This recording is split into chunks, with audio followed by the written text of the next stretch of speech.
Concrete veins, heartbeat of the block. Echoes in the alley where the shadows talk. Crown on my head, fortune still in chalk. Lungs full of smoke, breathing in the grind. Teeth like razors, bite through the line. Vision so sharp, it can save a time. Jungle fury can't be tamed. Every step the ground's in flame. We the fire, we the storm. Born in chaos, fully formed. Jungle fury running wild. Cinematic, raw and vile.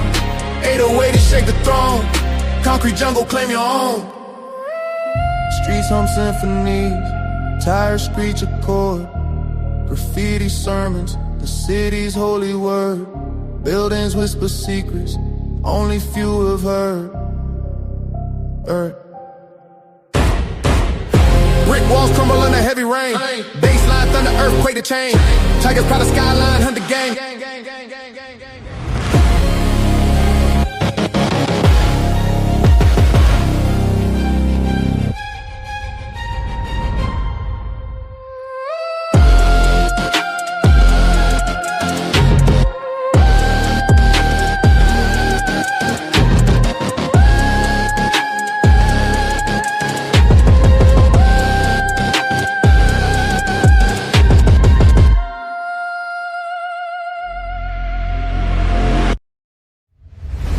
Welcome to the Wake Up Fatty Show. Inside the untouchable empire. Ladies and gentlemen, we are finally, after year 3, debuting what we told you we were going to do. Political show, a political channel, more of a news channel that I think will be the cornerstone of all these amazing content creators that do day-to-day politics, but they don't have a space to actually go at the opposition, make sure that they keep the opposition fair, okay? If you're watching these, we are streaming for more than 10 destinations, 8 destinations. I will start the show on the main channel, but at the middle of the show, I'm going to redirect all the subscribers to the Wake Up Fatty Show, which is the morning show. We already have enough subscribers, but because we didn't have no videos, we need the hours. So if you want to make sure you are a part of the journey, go ahead and follow that channel. But without further ado, the Breaking Ground show starts now. Black people can't be racist. Prejudice, yes, but not racist. Racism describes a system of disadvantage based on race. Black people can't be racist since we don't stand to benefit from such a system. Capital of any state in the South, and this whole march adds drama to this total front. It is known in the black community that most, not all, but most black people are racist toward white Americans. You say it's known. What do you mean? Where's your basis? They have been brainwashed over the last 50 years or so to believe that America is a racist society and that white folks are trying to hold them back. Started on a mighty walk from Selma, Alabama. They told us we wouldn't get here. There were those who said that we would get here only over their dead bodies. All the world today knows that we are here and we are standing before the forces of power in the state of Alabama saying we ain't gonna let nobody turn us around. He couldn't even speak the language, but he worked hard and he made a place for himself and his family. Now why can't you people do the same? Hey, my grandfather built this country, man! Why are African Americans still dying at the hands of law enforcement in this country? And so are white people. So are white people. What a terrible question to ask. So are white people. More white people, by the way. More white people.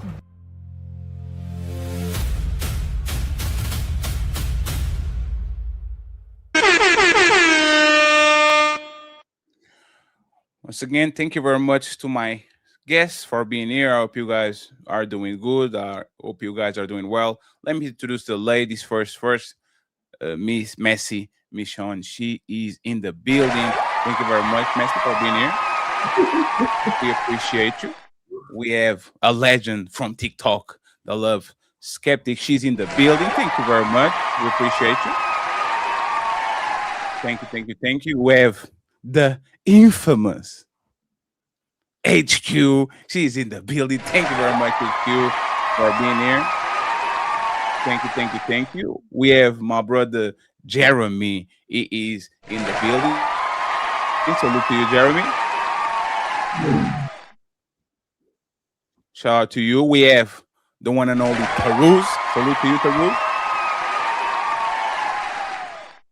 A great friend of the show, Cheeky Banter, is in the building. Thank you, Cheeky, for being here. And last but not least, the one and only Chaotic Troop is in the building. Thank you very much. He's already shooting from 3. That's crazy. So, friends, as an icebreaker, let me move myself over here. As an icebreaker, we're going to start with the Spain's Great Betrayal, okay? As you guys know, the United States, when they started the war with Iran and they had the support of Israel, they asked for help for their usual allies, okay? Not only NATO countries, but like some nations specific in Europe that they needed logistics to use, right? And Spain said, we are not going to do it. Donald Trump said asked to the Prime Minister of Spain if we could use his bases, and he kind of replied like this: boy, you don't sit your stupid ass down. Who the think you is? We kind of know that the United States has been the strong arm of NATO, and they are usually the end all be all when it comes to supporting international military actions. So the question is this, okay? Spain just slammed the door on the United States planes. They enjoy the protection of NATO umbrella, but refuse to let us use their airspace to finish the job in Iran. Is this a sovereign right or a total act of treason? Okay, Trump is ready to make them pay. Should we, as y'all, retaliate by cutting Madrid off the global economy? Should the United States retaliate financially and making sure that Spain pays for the fact that they dared to say no to Donald Trump? It's time to do. The ladies upstairs, Messi, Michonne, and HQ, y'all can start, and then we go from there.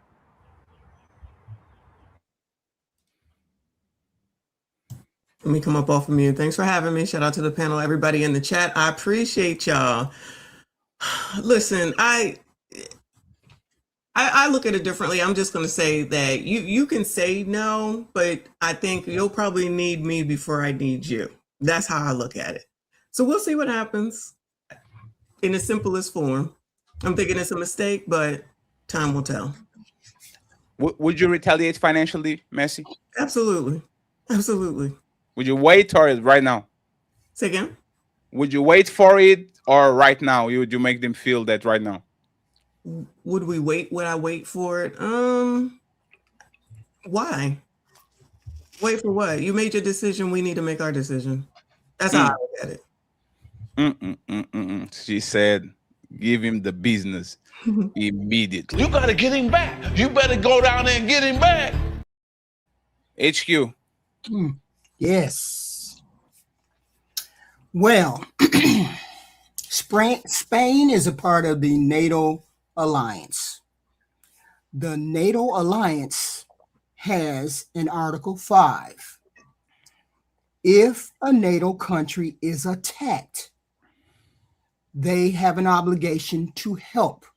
If a NATO country is attacked, United States was not attacked. So therefore, NATO allies are not obligated to join the forces. So that's all. So you wouldn't retaliate in any shape or form? I would, if I was the United States, I would have no standing. I am one of the founders, so I understand what the Article 5 is of NATO. It says we only help in a defensive position. United States is not in a defensive position, so therefore I don't need to step in. So therefore you can't retaliate, or you can, I guess, but you're not supposed to, because you understand Article 5 and you're the founder and the person who put those articles into place. So therefore you should understand that. But seeing as how Trump is just dumb, he doesn't understand that. Damn. Jeremy? All right, so does NATO have a dog in the fight? Short answer, no. Should they help by allowing them to use their bases for refuel and stations? I believe they should, but they didn't. That's their choice. But when we think about it, they haven't really been holding their weight anyway. Everybody's supposed to give a certain amount of money to NATO, and they only do about 2% or right up under that. So they're not even reaching the minimum requirement. Actually, U.S. covers over about 70% of NATO's total defense spending. So I would think that if the one who is actually giving you the shield for the majority of the time would like to use your base for refueling, not saying that you have to be in the fight, but can I stop by your house real quick? Can I pick up something? And you say no, then no, we shouldn't retaliate, but don't come knocking at my door. They're going to need us before we need them. Exactly. Cheeky?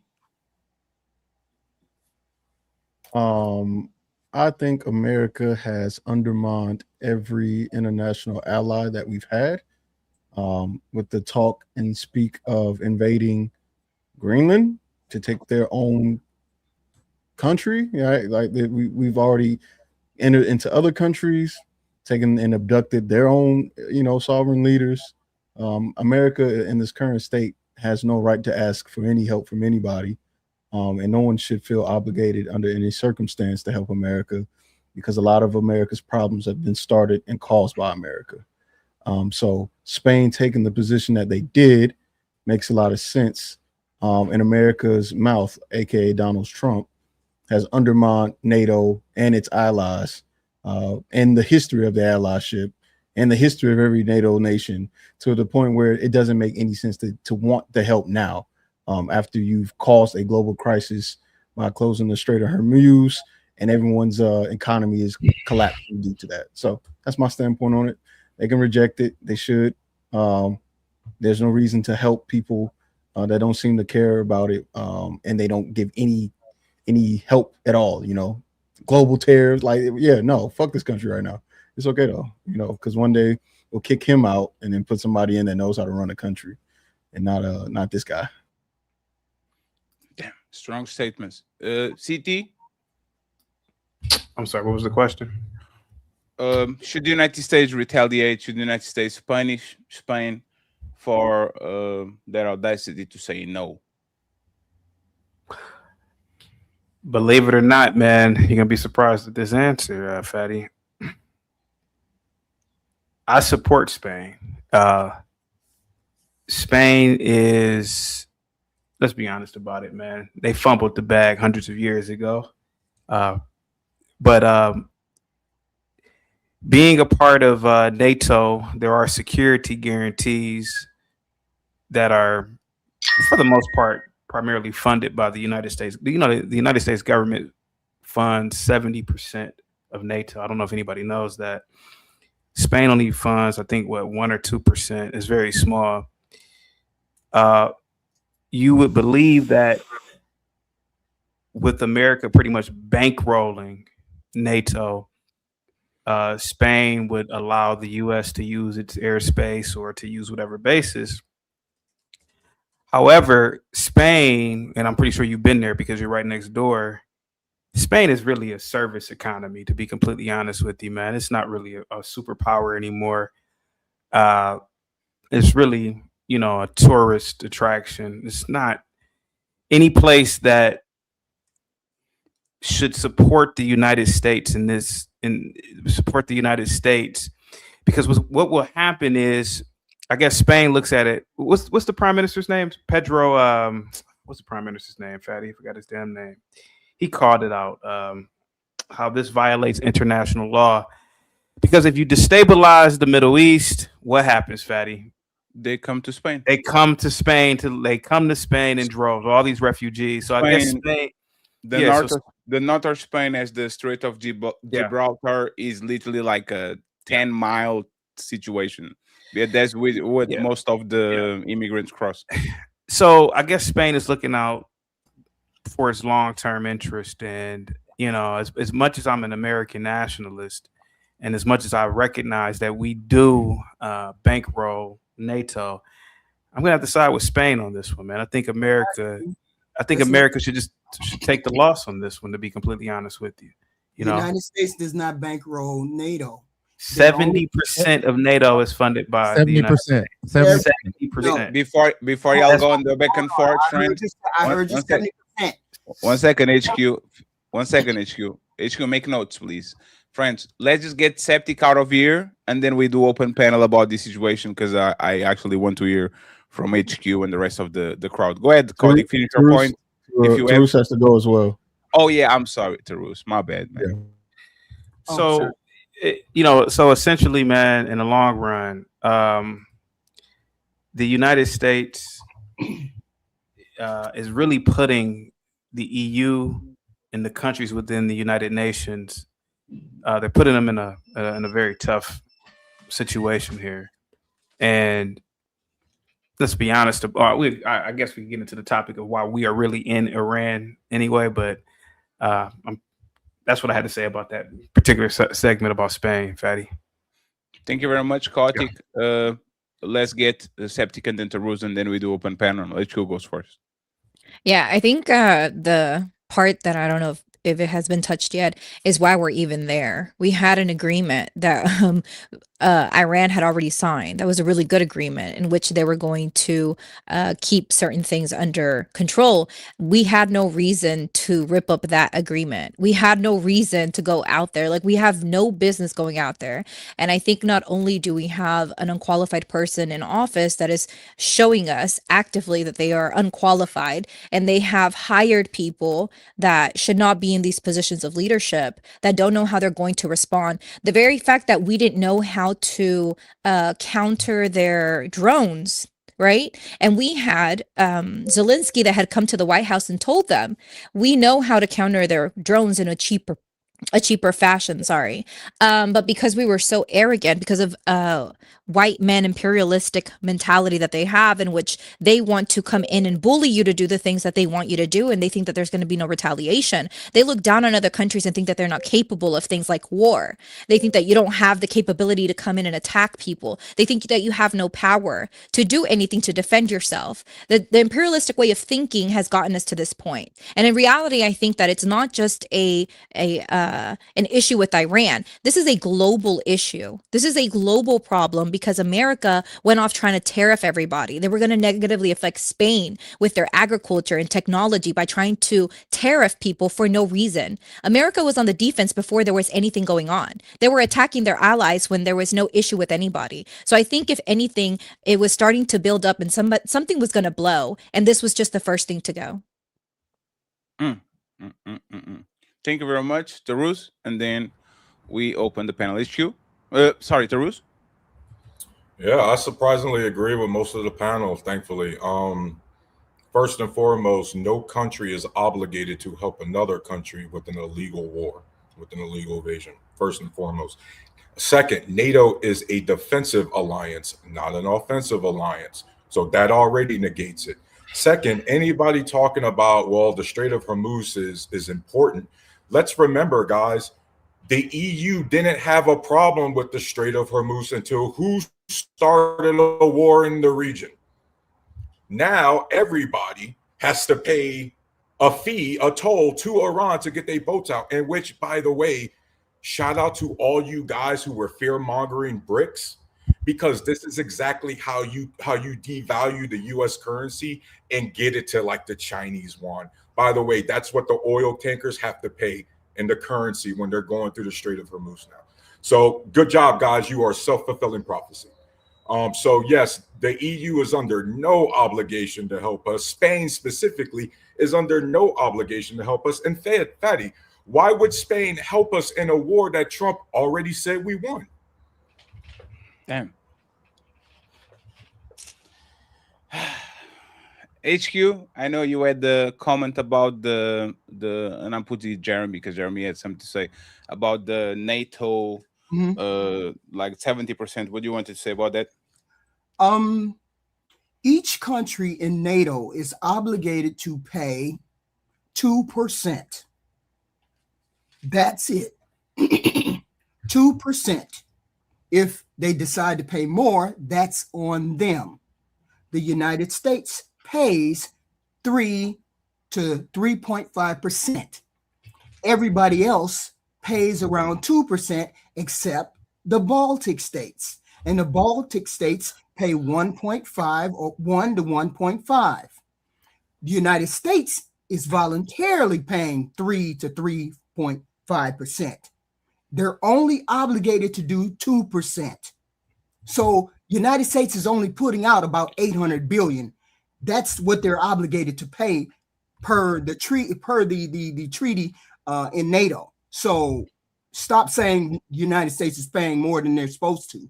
They're voluntarily doing 1% more, but everybody else is paying what they're supposed to be paying, except the smaller in the Baltic states. That's it. All right. So what they're paying is irrelevant because they are under no obligation to assist in an offensive war. But I'll agree with you on that as far as the United States paying more. But actually, they're below the 2%. All right. So economicinsider.com, you can go check it out. That's the reference point. But they are below the 2%. They're not hitting what they're supposed to be hitting. So yeah, you can say that we're covering the bill, sure, but they're not putting forth their part. Now, am I saying that they should actually? Well, it isn't just Spain. I just said that there's some smaller states, some smaller countries that are not paying all of their share. They're paying 1 to 1.5%. Some are, but the bulk of them are paying their 2%, which is per the treaty of NATO. But the sum is the issue because Spain doesn't fall under the pre-qualification that you just said. So that's where that issue comes from. So I'm not saying Spain fall under it. It's a member of NATO. Okay, you said before that the ones that are paying below, they were what kind of Baltic states. All right. So you're saying that Spain is a Baltic state? No, but I said some are not paying. I didn't say only all Baltic states. Right. I got you. I just gave you an example of some that are not paying all of the 2%. Right. Okay. Spain could fall under that 1%. But that makes no difference. You keep bringing up money. It makes no difference. They voluntarily put themselves on the line for NATO. They have a volunteer. They can volunteer to get into the war. They don't have to get into the war. And United States is the aggressor. They have a defensive position. Do you not understand what defensive means? I help you if somebody attacks you. Nobody attacked the United States, so therefore it's not a defense position. We agree on that. We agree on that. Just for clarification purpose, okay? Spain was paying 1.28%, and there was several countries that was paying way less than 2%. Yeah. But because of Trump, kind of the actions, the Europe is kind of isolating themselves, and for the first time, all the countries actually went above either matched or went above the 2%. So now everybody is eating the quotas of NATO. The thing that is not like the United States and Americans are applauding that. The thing is that the Europeans start to arm themselves now. Even I think Denmark ordered billions of dollars in missiles from the United States to kind of defend themselves in case the United States do something, which is kind of ridiculous. But things that was supposed to be people that were superior allies, which is Europeans and the United States, now the Europeans start to develop the weapons that they never did because they thought we can kind of get away with it because the United States got it. They have the bases, we lend them to them, we give them the space for them to put their nuclear Right. weapons and all that, and we good to go. So kind And of like, Fatty, it looks like they go ahead, G. I think another thing too to mention is like the United States was okay with that due to the influence that it has globally. Yes, right. I can agree with that. The United States as I think more than 20 nuclear like weapons, not 20, on the hundreds nuclear weapons in Europe, and they have several bases around it that they use on the regular. Matter of fact, when the United States went to war on Afghanistan, when they were attacked on the 9/11, the meeting was in Portugal. It was on Azores. It was on one of the Portuguese bases with Tony Blair and the Spanish Prime Minister at that point. So it's kind of well known that the European geopolitical situation actually helps a lot the United States to get access to the Middle East without having to travel the whole Atlantic Ocean to get access to them. Real quick, guys, just a point of order, Fatty. We need to remember that our European allies were already arming themselves about 3-4 years ago when another madman in Eastern Europe decided to invade a country for no stupid reason whatsoever. That's right? fair. Vladimir Putin invading Ukraine. That's also one of the reasons our European allies boosted up the defense spending, especially Poland, who armed themselves almost immediately because it's almost like they've seen this movie multiple times before in their history. Okay, right? So we got to remember, Europe, with all the social spending, they have been taking these measures already to arm themselves and defend themselves. The issue is that, again, defend themselves against Russia, not made up threats in the Middle East. Okay, so, and I agree with what you guys are saying. I'm not saying anybody's wrong, but I am saying Spain is still lagging behind. I just checked the NATO website right now, and they're projected to hit 2%. They have not hit 2% yet. So, Jeremy, can I tell you why real quick? Can I tell you, Fatty? Yeah, of course you I'm can. tell you why. Spain, Jeremy, I don't know how much you know about Spain, but CT had I don't know anything about Spain. Already mentioned it before. Spain fumbled the bag because they were one of the great colonizers, right? Colonial powers. They have been bailed out multiple times by the IMF and by the EU over and over again for financial mismanagement. As far as Western Europe's concerned, they're basically the Mexico to North America because a lot of their cheap labor with like car manufacturing and things like that, all of that's done in Spain most of the time. And so the reason why they can't match their military spending, Jeremy, is because they can't match any spending right now. And I agree with that. And I also agree with the fact that they don't have to help. I'm just saying if we're going to state numbers, then we need to state the right numbers. We can't say that everybody over there is doing it if we know that everybody isn't. And if they can't, that's fine. But let's be honest. For sure, Jeremy. Anyone wants to add something about this? Yeah, could I respond to that comment that was saying that I can't call Trump unqualified? I can call him unqualified because he lied to the American people. He added on to the national debt. He has not completed anything that he promised to America. He did not put America first. He put every other nation before America. He started tariffing our allies, so now we have isolated ourselves. And you cannot say that part of the issue as to why the EU and other nations are saying no to America does not have to do with tariffs. It does. It ultimately has to do with diplomacy and the fact that America, because its mentality of bullying people into doing things that it wants it to do for their own benefit because they want cheap oil, is the reason why we're here. We already had an agreement. There was no reason for him to go back on the agreement. He just came out and said it was a bad agreement. He had no idea what the agreement was. The man cannot put a full sentence together without stumbling and saying something that is lunatic. Like the fact that you still call him qualified, to whoever said that in the chat, is an issue that shows me your intellect is lacking a little bit of logic. Messi, is Trump qualified? You're muted. You're on mute, Messi. You got to come off mute. And by the way, shout out to the 500 people watching the show. Please like the video where you're watching and support the content creators there. We are going to read every single super chat that you send, regardless of where you send it. Okay, go ahead, Messi. I actually had asked, what is he qualified for? What do you ask me if he's qualified for? To be president? Obviously, I guess he is, because he crossed off all the what's necessary to become president, and he was elected as president. Is he good? Is he bad? That's for everyone else to decide. Is he not like every other politician? No, he's not like every other politician. Does he do everything that he's supposed to the way he's supposed to? Maybe. No, he doesn't. I think that the reason why Trump was elected is because on the Democratic side, people like to lie and just say that something is what it is and we're just supposed to believe it. And I think that there's a lack of masculinity across the whole United States. And if the only thing that I can say about him maybe is the reason why people elected him is because he's more masculine. And people probably don't want a woman to be president. But mainly because I think Democrats just like to lie and people are tired of it, which is why he got elected. Now, the first time he got elected is because everyone thought he was a joke and they just laughed him off. And then he snuck up there and then he became president. So. And Ms. Missy, is it masculine to cover up sex trafficking of minors? Is that a masculine thing to do?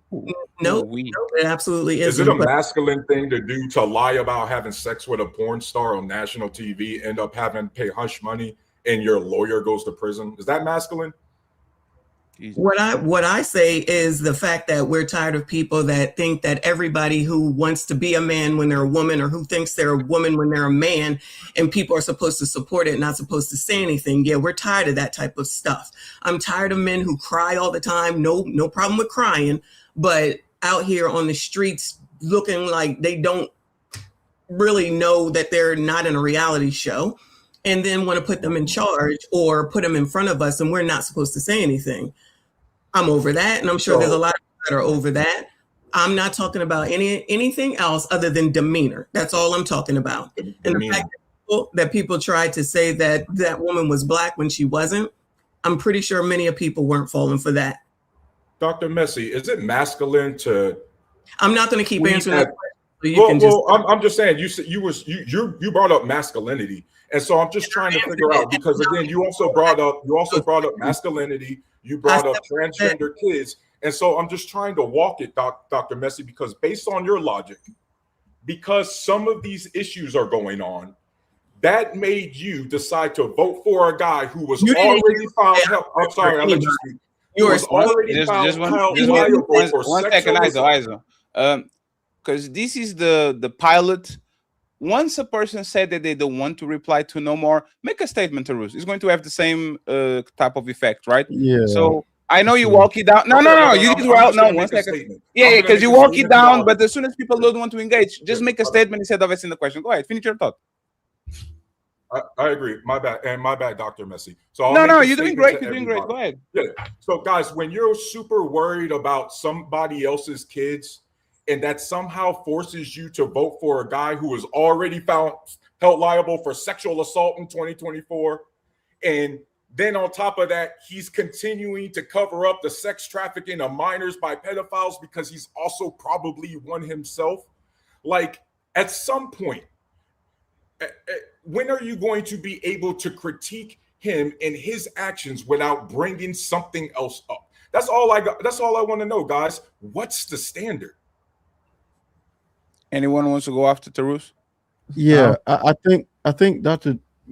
Messi brought up a good point, right? I don't think she did anything besides give an explanation as to how Trump got into office, right? Thank you. I think that what she's saying has some truth to it, which is the Democratic Party, by and large, messaging wise, hasn't been the strongest. It hasn't been catered toward young men, right? Because there's the red pill to conservative pipeline that I'm sure we're aware about, but it was intentionally targeting young men to get them to also vote and think, differently. And that's how he got the young vote from the young men, especially white men, right? White men feel, right? And I'm saying feel as if they're being victimized in today's current time. So if you can strategize that, also put the people in the right podcast, like sitting with Andrew Schultz or sitting with any of the what's his name, Joe Rogan. When you start putting your politicians in the places young people visit, and you start curtailing a message, true or false, but make them feel as if they're being heard, you're going to get the support.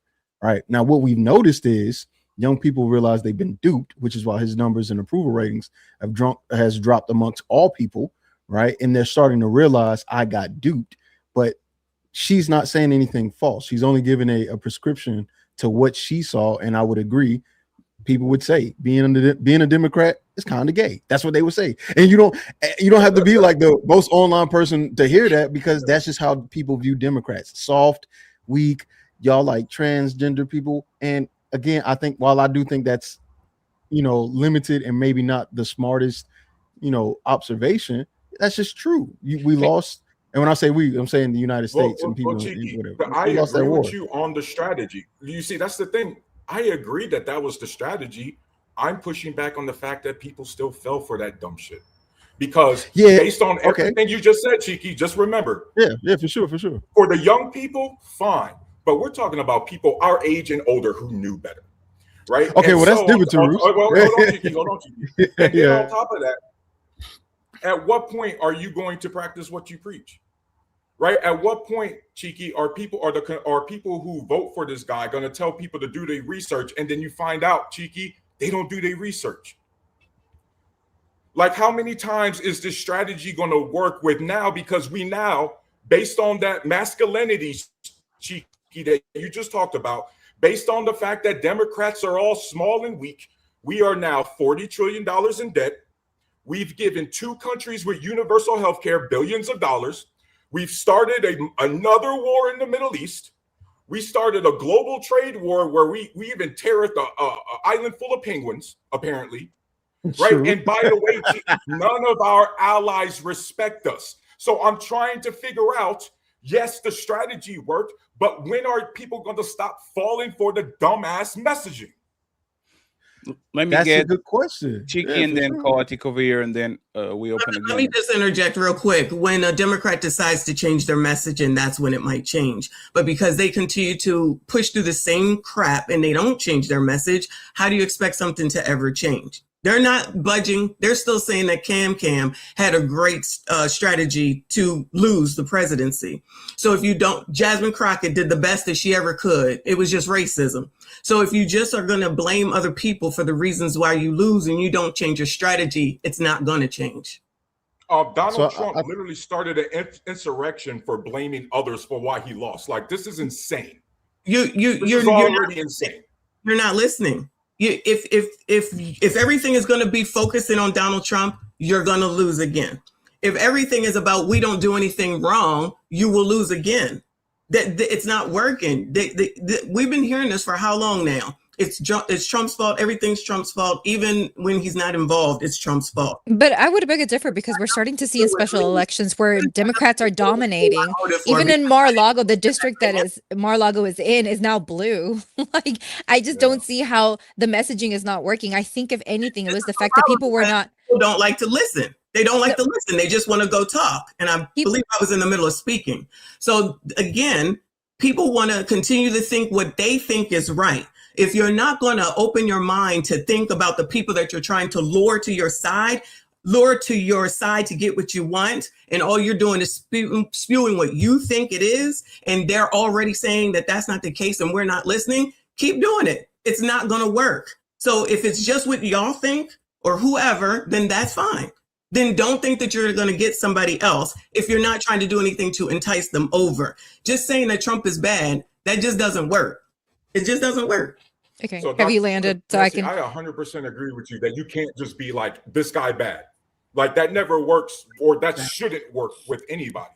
The problem is, Dr. Messi, you're also being kind of disingenuous, because the Democrats, for all their flaws, do have policies that are grounded in reality and supportable. For example, universal health care, price caps on medication, right? We need a renewed infrastructure on our roads and bridges. By the way, Dr. Messi, Biden did a lot of that in his first term. He actually kept some of the tariffs that were a good thing from Donald Trump's USMCA Act in order to bring in some factories. But can I add this in? Hey, friends, 1 second. We're getting a little bit overexcited. Okay. Let the rules land. I'll give the Septic this chance to say what she needs. Messi will respond, and then Chaotic and Interrupted, please. Okay, let And this so by order, and then we go from there. Okay. And so, Dr. Messi, I would want to agree with you, but then I can just look just a couple years ago when Biden passed the Infrastructure Bill Act. All the Republicans voted no, and guess what they did, Dr. Messi? They went back to their district and campaigned on that bill being approved. Yeah. So the messaging is there. You just don't want to hear it. Here's the thing about one of the issues that we just heard, right? One of the excuses that we heard was the LGBTQ, the T, as an excuse. That's less than 0.01% of the population in the US. Like, to make that, the fact that propaganda, and one thing that I will agree with, propaganda is an issue. We fall for this, the okie doke, what we call the okie doke down south. Like, you fall for something because they put it red man good, blue man bad, and you fall for that instead of going in and actually doing the research as to who that's going to affect. The fact that we have more people that are born with 2 genitalia here in the US, but we don't care about that. We want to make the LGBTQ an issue when in reality there is no issue. Inclusivity, equality, and equity will never be an issue for people of color. It will only be an issue for those people who the system was built to uphold, which are white people, white men in particular. So everything that you said, Taruz, would be something that Democrats need to get out as the message. If anybody on here is thinking that anyone is going to go do any research to look into shit like that, you're out of your mind. So it is up to you, whoever that is, Democrat or Republican, is to get that information out and in front of people. Because again, like I said before, you can keep saying Trump is bad all you want to, and I don't know about all that LGBTQ stuff that you was just talking about.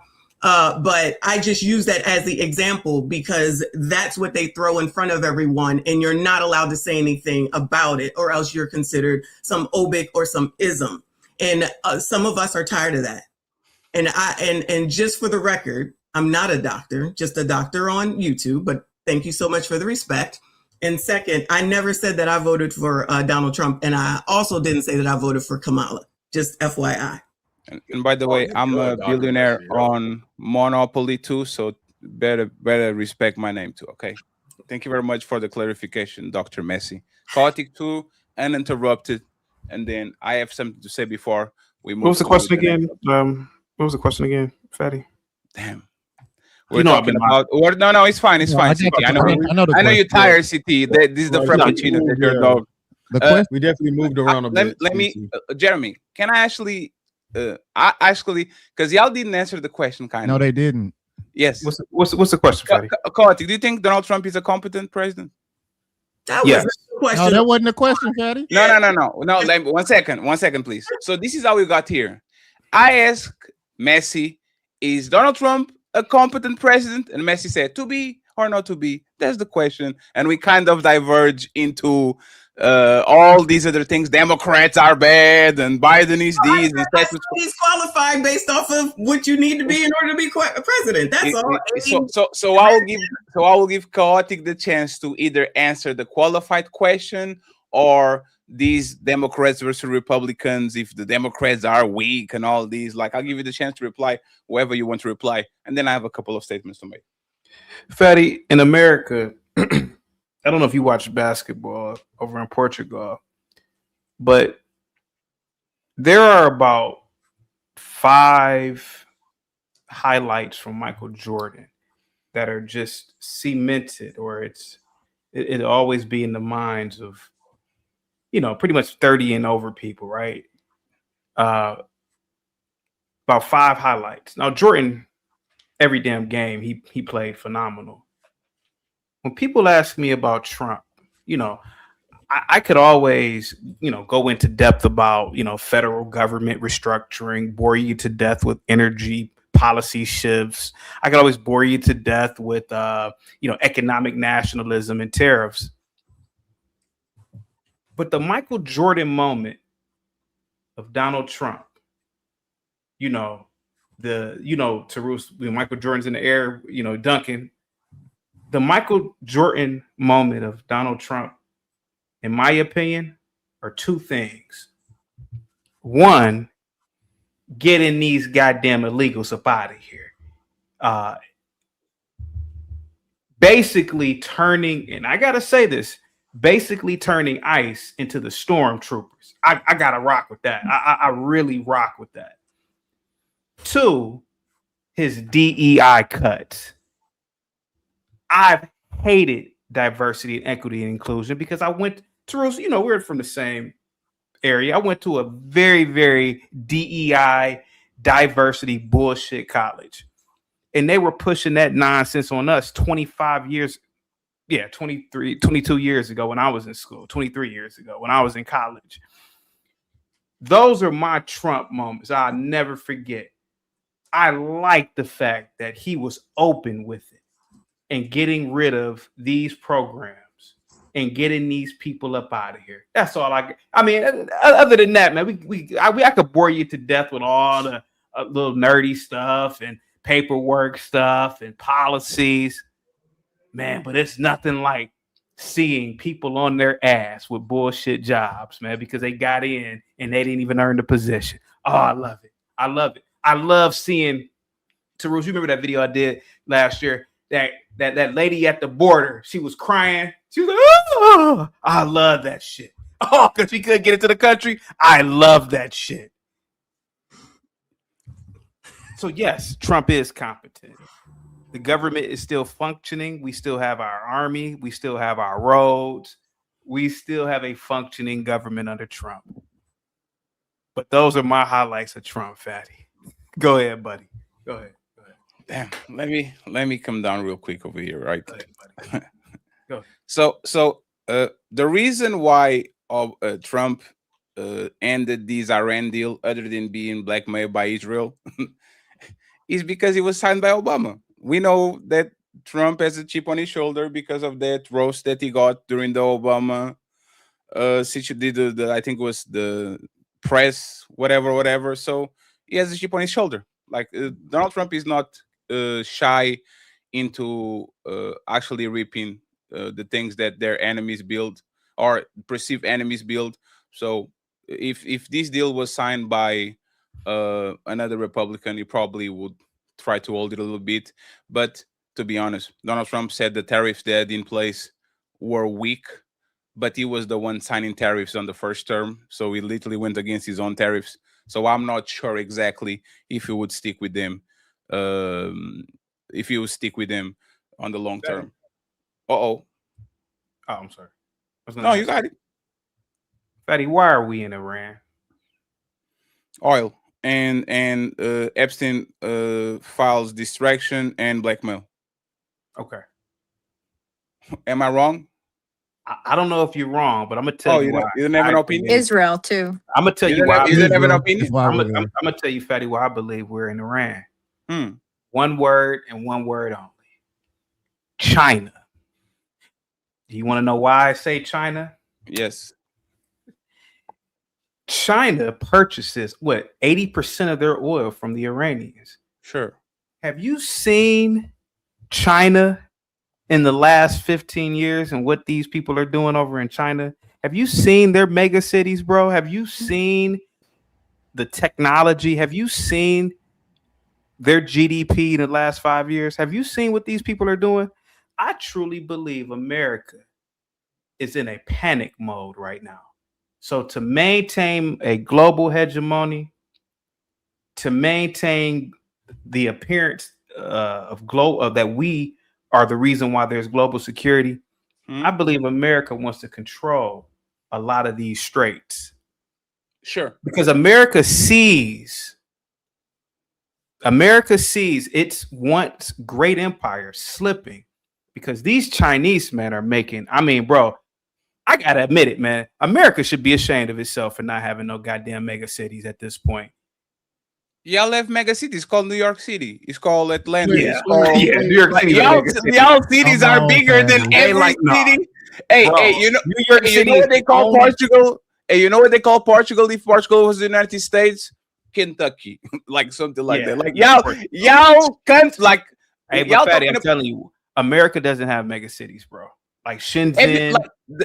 Hell no. Shenzhen has 30 million people living. But that's the point. It's not about the people. It's about the infrastructure, how much money the city generates, and all that. And the United States, if you actually put it together, the United States probably have top 5 in the top 10. The United States probably have 5 of them. No, you can compete with LA. You can compete with New York. You can compete with Miami. There's a lot of hubs in the United States that will literally bypass one country economy just by themselves.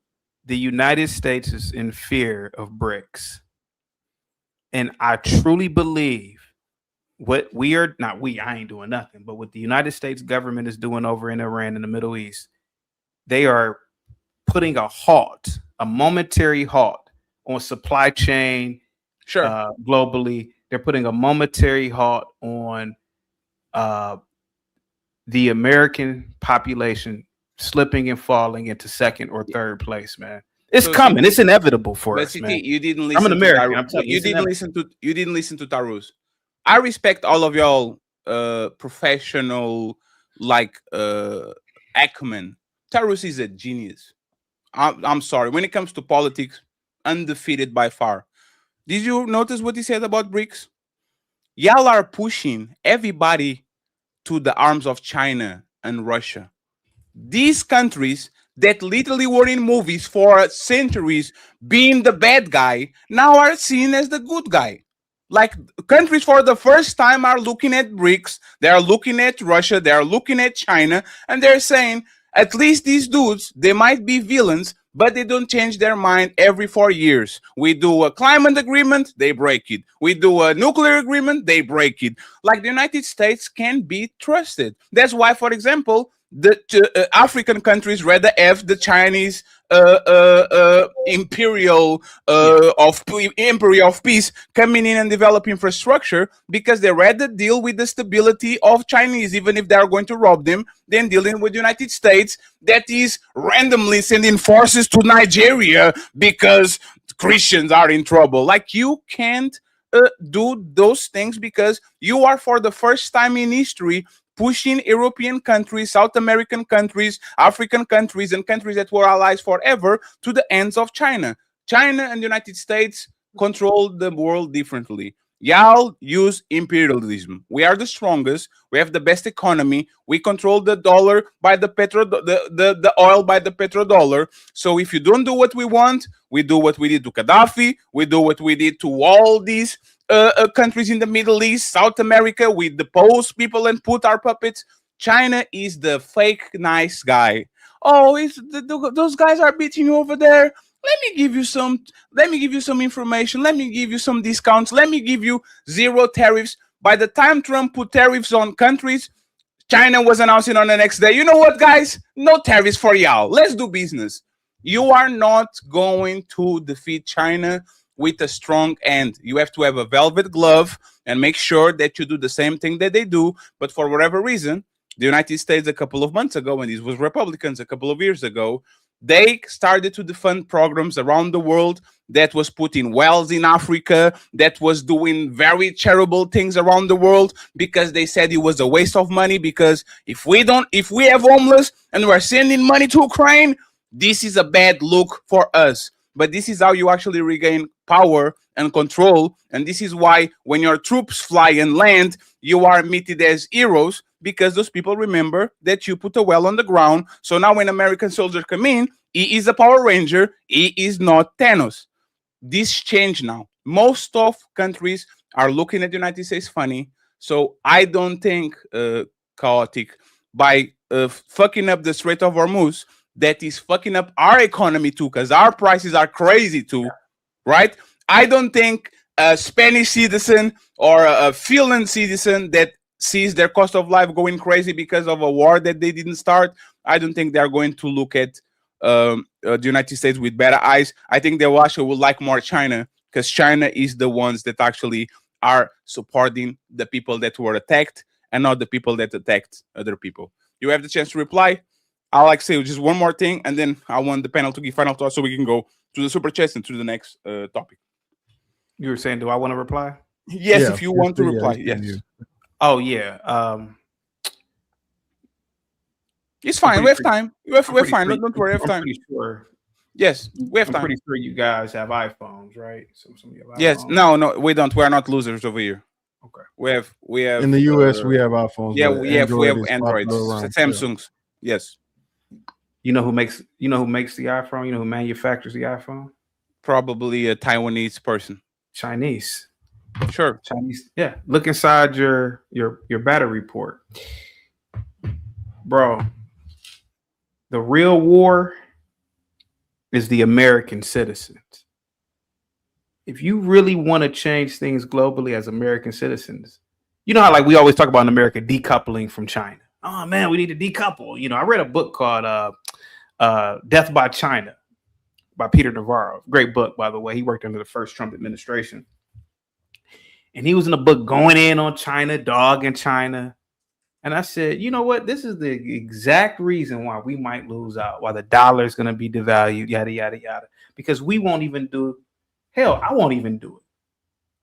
I did a test one day, Fatty. I said, everybody that calls in, turn your camera on and show me anything made in America in your home. Show me anything. Nobody can do it, man. Fatty, we've lost, man. So this war in Iran, this is nothing. This is something manufactured, man, for something You can't say it's nothing. Like the issue that if there was nothing the United States, China. If there was nothing, Trump wouldn't put tariffs on Chinese industry to get jobs back. And this is the problematic part with this conversation is once again, they are playing 3D chess. Y'all move the manufacturing over there.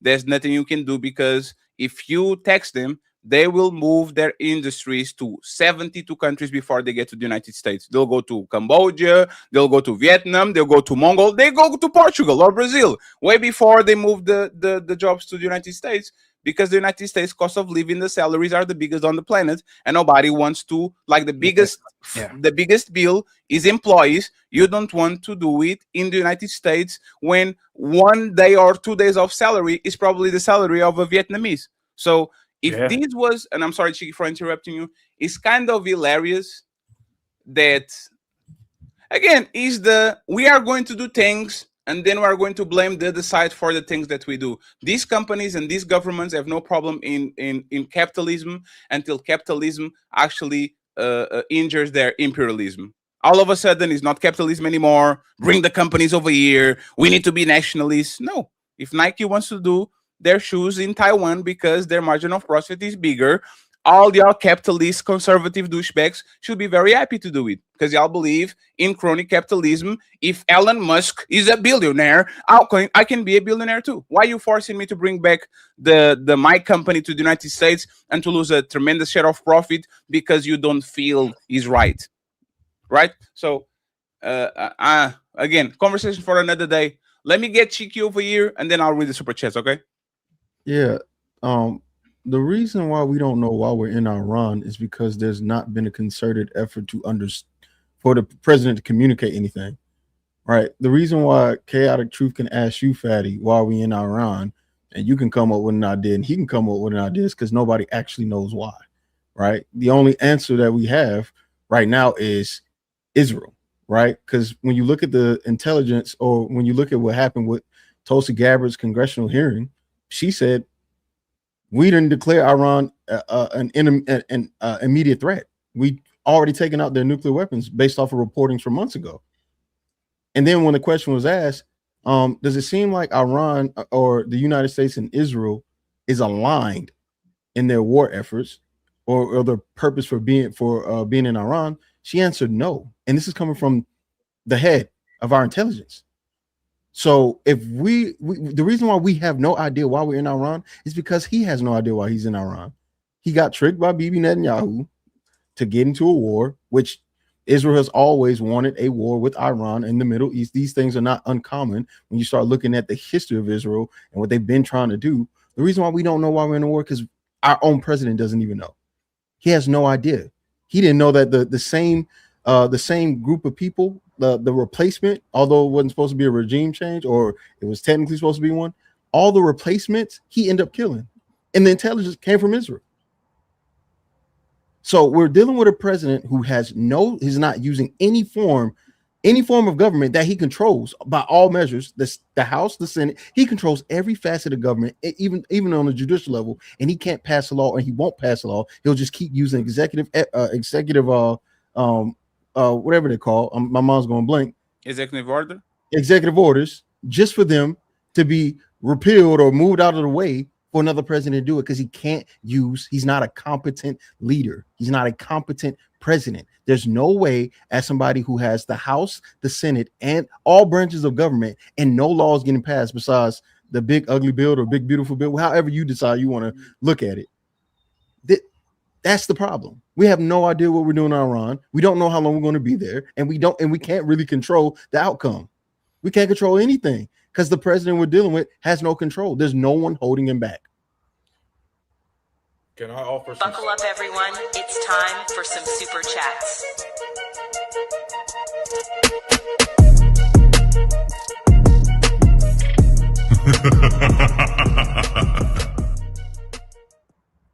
Teruz, I got you. I'll give you the microphone immediately, okay?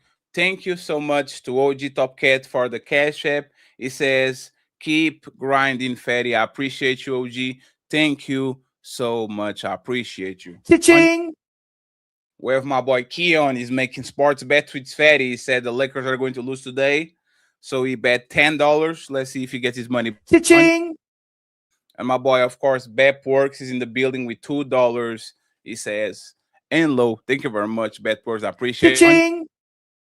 On my side, friends, if you want to support the Hamburger Fund, you know exactly what to do. Team Fatty $8 Team Fatty 8. We need $150 in the Cash App and 6 members. So if your name is in gray, please make sure to support. I would like to buy the burger. I would like to buy a hamburger. I would like to buy a hamburger. I would like to buy a hamburger. I would like to buy a hamburger.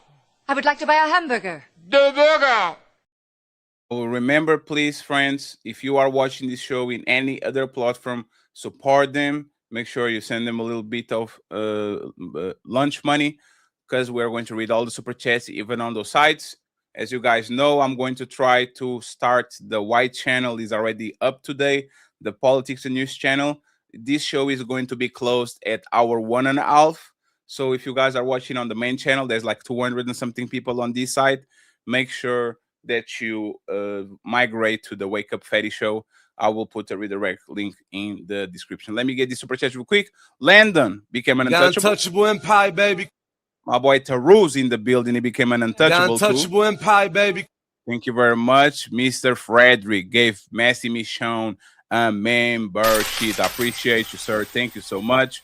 We have Through the Fire podcast, TJ in the building saying we're here. Thank you very much, sir.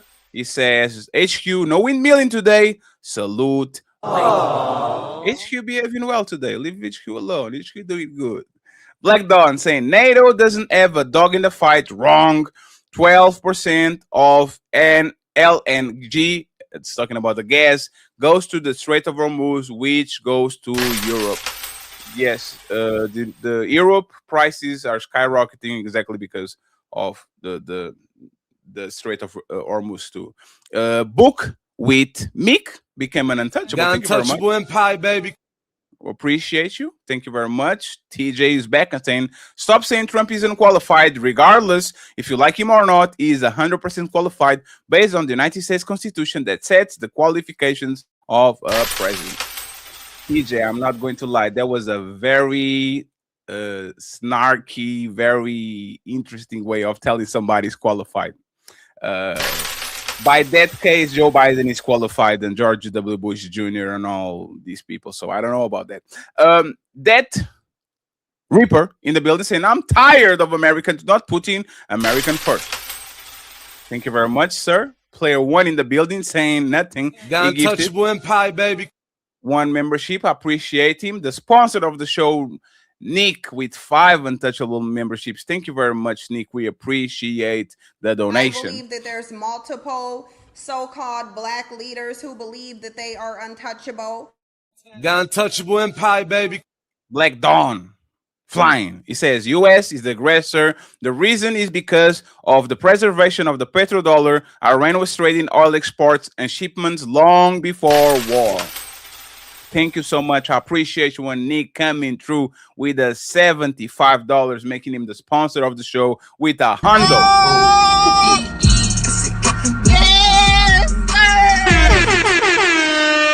He says, this is going to be a great show. I know everybody kind of knowing each other. This is going to be interesting in a few weeks. I appreciate you, Nick. Thank you so much for rocking with us. We have Black Dawn saying US NATO military pact dissolution was seen coming from a long time. EU interest and US interest generally no longer align, with the exception of Iceland and Greenland. Thank you, Black Dawn. We have that Reaper saying, was it masculinity when Biden's son beat all those cases, all those Democrats in the PDF? Thank you very much. Black Dawn comes back and says, Sarus, what about the sex trafficking cover-up, blatant currency manipulation, corruption, and ballooning of the deficit, Miss Massey, genders? I fucking hate this lady. Damn. Oh man, hey.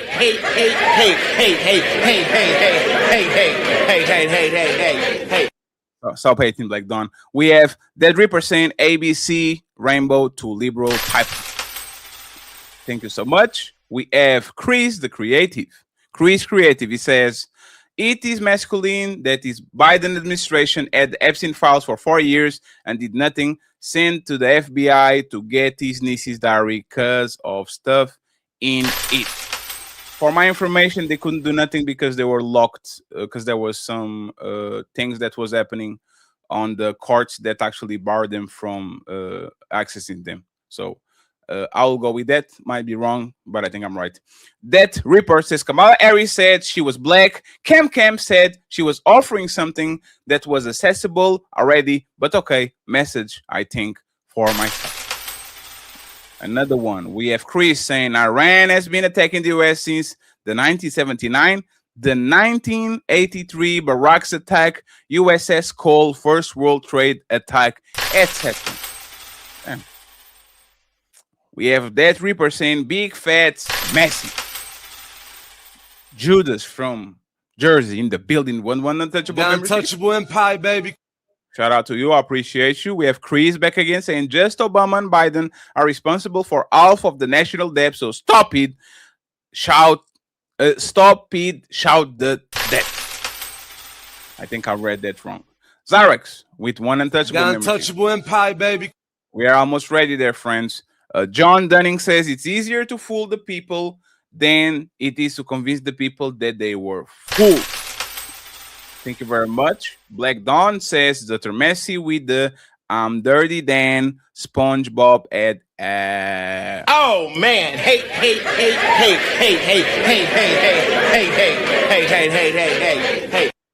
To the Fire Podcast says, why did the Space Ninja assume who Dr. Messi vote for? Damn. We have Tabitha. Ali taught me that. I'm going to guess that some of these panelists have no idea what their local and state representatives are right now for their community. I read it right. Chris backs again and says, we don't want universal health care. It sucks. Thank you, sir. We have Black Dawn again saying, Dr. Messi, I'm not a doctor in real life, only on YouTube. I can tell. Ooh, this band Black Dawn is going crazy. Let me play this sound. Messi likes the sound. Let me play it again. No captivity. Magnetar says functioning government is still trying to illegally fire all of us.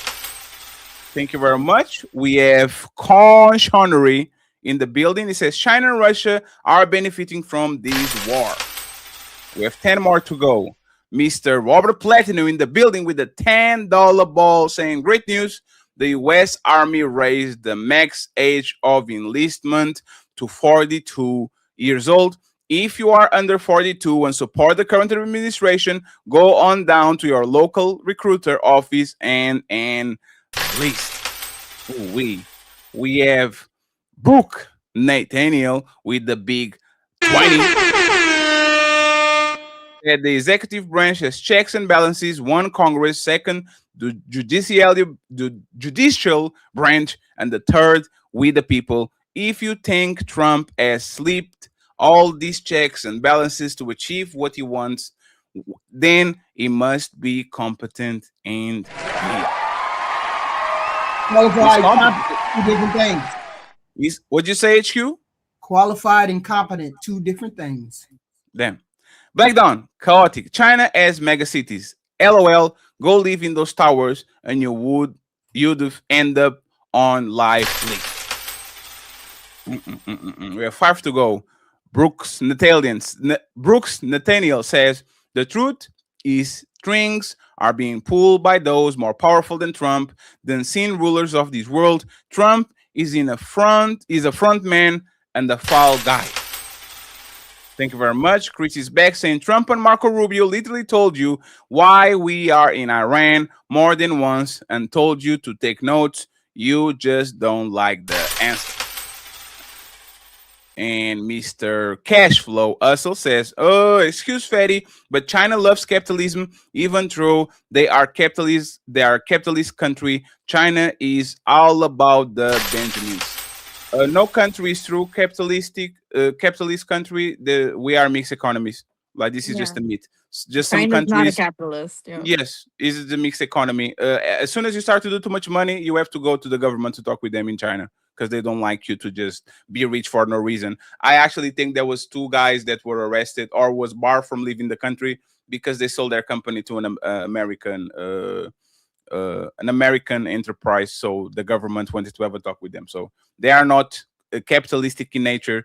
They're actually very hands-on, whatever you can do over there. Yes. Borderline, their synthetic economy. Yes. Mr. Mikhailov saying the reason we're in Iran is the decision of what form of money is going to be the next petrodollar. Thank you very much for the $10, sir. We have TM Panic saying great show. Fatty. It wouldn't be possible without my guests, and I appreciate them. We have my boy Twisted Pop with a 10 untouchable membership, getting us all the goals today.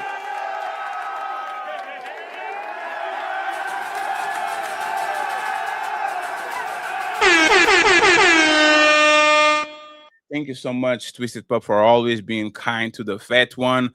That Reaper saying, fuck anyone who has smoke for Messi. He said, you better watch your mouth, Black You Dawn. better get him back. You better go down there and get him back.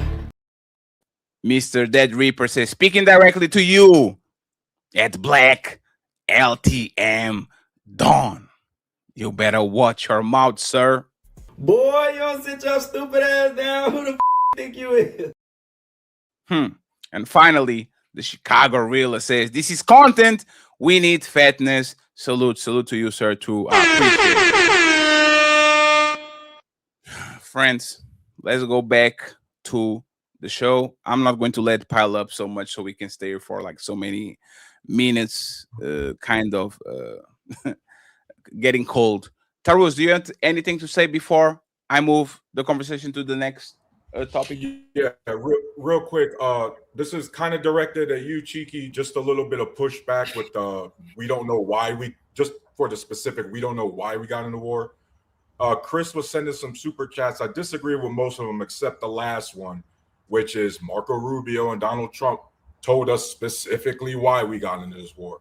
Let me remind the panel and the audience. Marco Rubio specifically said we knew Israel was going to strike Iran first, no matter what, and they was going to retaliate by hitting us, so we decided to hit them first.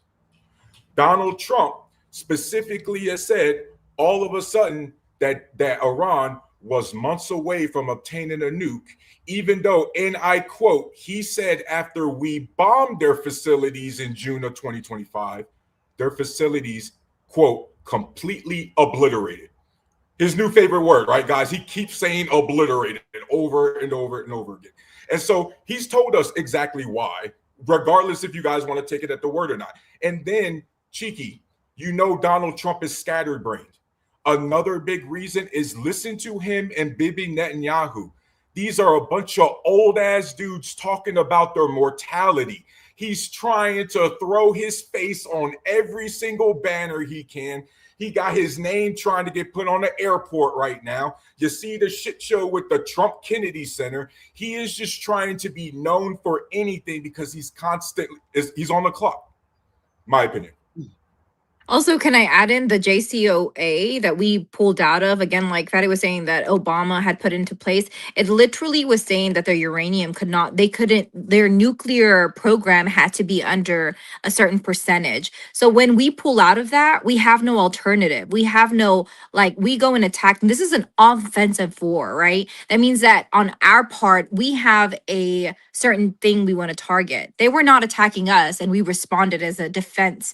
And that's the reason why a lot of countries that are our allies don't want to get into it. Because now not only did we attack first, and there is no real reason as to why we attacked, being that we had an agreement with this country, but now if you get in it, now you're going to be targeted also. Not to mention that we're supposed to be not wasting, no fraud, no abuse, right? We're supposed to be saving the American dollar for the taxpayers here in America. And now it is like over $1 billion a day to be in this conflict. We have gone up $2.2 trillion in 2025. We don't even have a count for 2026. So this man, if you want to talk about qualifications, he isn't a politician. You're right. He doesn't know what he's doing. When you look at the policy that he had for foreign countries and how it was that he was going to keep peace, it was peace through strength. And I don't know if anybody took the time to read that website on the White House page. It had nothing to do with keeping peace. He had no foreign policy other than talking about his greatness and how amazing he was and how strong of a man he is. He's very masculine. So masculine that we're in a war that we should have never been in. So, friends, let's move up. Let's move to the second topic, okay? And since we're talking about the Iran war, let's just stay over here, okay? Let's go with the last. Let's go with the Israel Ghost Infantry, okay? We see the airstrikes, but we are the boots. Rumors are swirling that Israel is letting American soldiers take the ground level risks while they stay behind the Iron Dome. Are we being played by our closest allies, or is this a master stroke of strategy? Okay, so there's rumors that the United States might put boots on the ground. The Israelis already told, nope, we're not about their life. We're not going to go there, right? I want to know y'all opinion about this. Let me start with Jeremy because he's been quiet for a while, and then we go to HQ and the rest of the panel. Go ahead, Jeremy. So my opinion about this is very simple. I do believe we're being played by Israel. I believe that Israel is the reason why we're in the war in the first place, and the reason why young lady can we bring your volume up a little bit? It's a little bit muffled. That better? Yeah, perfect. Yeah, much better. Yeah. Okay. All right. Sorry again, everybody. I'll restate again. I do believe Israel is actually at fault, and the reason why. Young lady from TikTok said it perfectly. We had a deal. It was working. It's been there for a while. But you know who didn't like that? Netanyahu.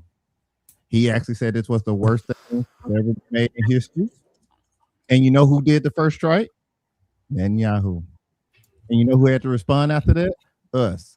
And you know why? Because we got our information from who? Israel, Mossad. Because FBI have not been able to get over there. CIA has not been able to get in there. I don't know if y'all know how CIA work, but they talk together. Those high intelligence, they talk to each other. So they didn't have enough space to be over there. We can't occupy and get information over there. So what do? We share information. So you think they don't know? I think that they know because they shared information. That's how that works. The United States military industry, like all of the most funded group of the government, you think they don't have intel on what is going on in like they need Israel to know that? There's an intelligence agency for every major area, and they work together. That's what, and that's the part that people are not understanding. Israel gave information that they wanted us to know. It was up for us to do a recheck on that. Now, whether that happened or whether that didn't, it doesn't matter because we're already in the war. So that's my point of view on all of this. HQ? I'm going with Tulsi Gabbard in early 2025, who came out and said there was no imminent threat from Iran. And then Donald Trump shut her down and hid her. And then they went to war with Iran, or they took shots at Iran. So, yes, I believe that we got tricked into the war by Netanyahu. Not tricked, but he waited until he could get a goofy president to go along with that saber rattling that he was doing for years and years and years. It's an imminent threat. We're in trouble. It's a preemptive strike. We got to do what we got to do before Iran hits us. Yeah, Iran may have been trying to hit Israel, but Iran wasn't trying to attack United States. They can say death to Americans all day long. They've been saying that for years, 30 years, but they still haven't tried anything. And Tulsi Gabbard said it was not an imminent threat in early 2025. So I'm going along with what she said. We got tricked into it because Netanyahu got into Trump's ear and said X, Y, and Z, and then he went along with it. Why do you think Barack Obama didn't go along with it when he was talking to Barack Obama? Why do you think Biden didn't go along with it when he was talking to Biden? Because they had enough sense to know that would be a start of a war, a world WW3. I can't say the WW word. It would be a start of a World War III if we got into the middle of got into that kind of fight. They already had the long range thought that they would close the Strait of Hormuz. Nobody wanted to do that. Everybody in the world looked at it like, what? 20%? You should have known not to go over there. So it wasn't a matter of being tricked. Let me change my wording. It wasn't a matter of being tricked. It was a matter of catering to somebody's ego. And you catered to Donald Trump's ego, saying we need to do X, Y, and Z, and you got convinced into doing it. I'm saying we could have did it years ago because they've been saying kill Americans a long time ago, but we never did because we have presidents who thought that stuff through. The Strait of Hormuz would have been part of that strategy. So why didn't the president think of that before he went over there? Why didn't you think of that? Kojic? I think Islam is the worst institution, one of the worst institutions in the last millennia. If Israel wants to police any Muslim country for the matter, I believe that America should always assist. These people harbor terrorists. Let's be honest about it. Let's be honest about it. All this is about oil, but if we just look on the surface, I support Israel and I support the actions in Iran.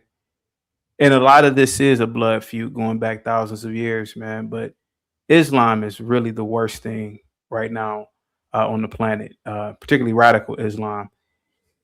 And if these people are in these countries doing whatever they do, hey, man, so be it. So be it. That's the way I look at it, man. I look at it like this, man. You're supposed to kill your enemies, to be honest with you. So, I mean, to me, this is an open and shut case with me. I'm very, very pro Israel when it comes to this, man. I'm just gonna be honest about it. Just to clarify before Tarus goes, and Chiki, just give me just a second for it because he wants to say something. So you are okay with sending American boots on the ground to? You are okay. They signed up, didn't they? They signed up. They signed up, right? Oh shit. No, 100%. Did they sign up for the military? No. That's wild. No. Did they sign up for the military? You are out of your mind because they did not sign up to do that. Mike is real. I could barely hear him. No, we're not going to do that. No, the United States military does not sign up to be a pit bull. I'm sorry, that's not what we were for. It's not what it's for when I was in. It's not what it is for now. Now, yes, you do have to do what the commander in chief tells you to do, but do understand this was not our fight to begin with. Just like I said before, this has nothing to do with us. So no, I do not agree with that. And I actually think we've already been on the ground. If you just want to be 100% honest, I think those numbers are disingenuous. Y'all love that word on YouTube. And I think that more of our men and women have died already. So no, I don't agree with that. And if any American citizen agrees that we should be over there fighting over there for this reason, then you're wrong.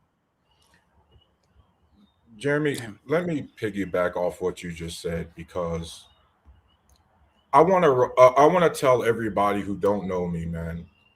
I was in the Army, active duty, 8 years. I have 2 deployments to Iraq. First one was 15, the second one was 12. I saw all of our allies, despite Iraq being in a legal war, hanging in the desert with us, except one country, and y'all all know what country I'm talking about. Despite the fact that they also helped give us the intelligence that Iraq had weapons of mass destruction, right? And so now, once again, we are in a situation where we're leading the charge that someone else started, that Israel started. Jeremy, to your point, there was already 2,200 Marines being sent on the ship about a week, the first week. Now we already know 82nd Airborne's getting ready to deploy. Right. We already know we got military bases with troops in the area to begin with. We already know that some of the bases got hit. Exactly. We already know that some of the bases already got hit. So how did they not get casualties if they didn't know the bomb was coming? Well, unfortunately, guess what? We're at 13 right now, Jeremy. There was casualties. That's what I'm saying. You know, and so I don't CT think that number is correct. Wrong about that. And CT, and so CT, the issue is we live in the West that you love so much. We live in a secular country that you and I love so much. So why are our elected officials and a secular government citing biblical texts to start a war in the Middle East? You see, CT, we just entered ourselves into, and thanks to Mike Huckabee himself, we entered into a holy war. So guess how the Middle Easterns are going to treat it? And by the way, CT, that was a Tomahawk missile that hit that school that killed 160 girls. There's only one country on the planet that produces Tomahawk missiles. There's only 3 countries on the planet that uses Tomahawk missiles, and 2 of them aren't entering the war, UK and France. CT, that leaves us. But I like the way that... And so now, 168 kids, I want you to multiply that by how many parents they have, how many uncles they have, how many aunties they have, how many cousins they have, and that's how many enemies you just created to our country. Yeah, this isn't about religion. I think if you bring in religion, you're strawmanning the argument, because I will say this, Christianity has taken way more lives when we talk about as a whole what Christianity has done and the unalivings that it has caused. And on TikTok, that's what we say. It's like, don't make it about religion, because Christianity is going to lose every time. Islam is the second most common religion that is practiced. So I think that you straw man it by saying that it is because of a religion. It's not. In reality, this is because we have an unqualified person who came in and was jealous. We already had an agreement, like I've said multiple times. And I also think that not only is Israel part of the problem, they are a very specific small part of the problem. America as a whole has been out here and is now saying from the president's mouth that Cuba is next. Like, we didn't just bomb one school. We've bombed multiple schools. America is an imperialistic nation. And as a whole, America is not going to stop. They're going to continue to bully people to do the things that they want them to do for their own benefit and to make things cheap. This is the capitalistic way of thinking. And some even argue that imperialism is the last stage of capitalism. I don't know if you agree with that or not, but I think it's interesting to note that it has nothing to do in reality with religion. Because if you make it about religion, the president is a 38 count felon, and his wife was a prostitute at some point. And literally we have a magazine with her and no clothes on. So like, please miss me with the fact that you, like, the conservative movement wants to make it about, oh, let's be more family oriented, when the DHS husband was out here called a bimbo on online. So like, it's not about morals. It's not about that. In the backspace of this, it's about them making money and about oil.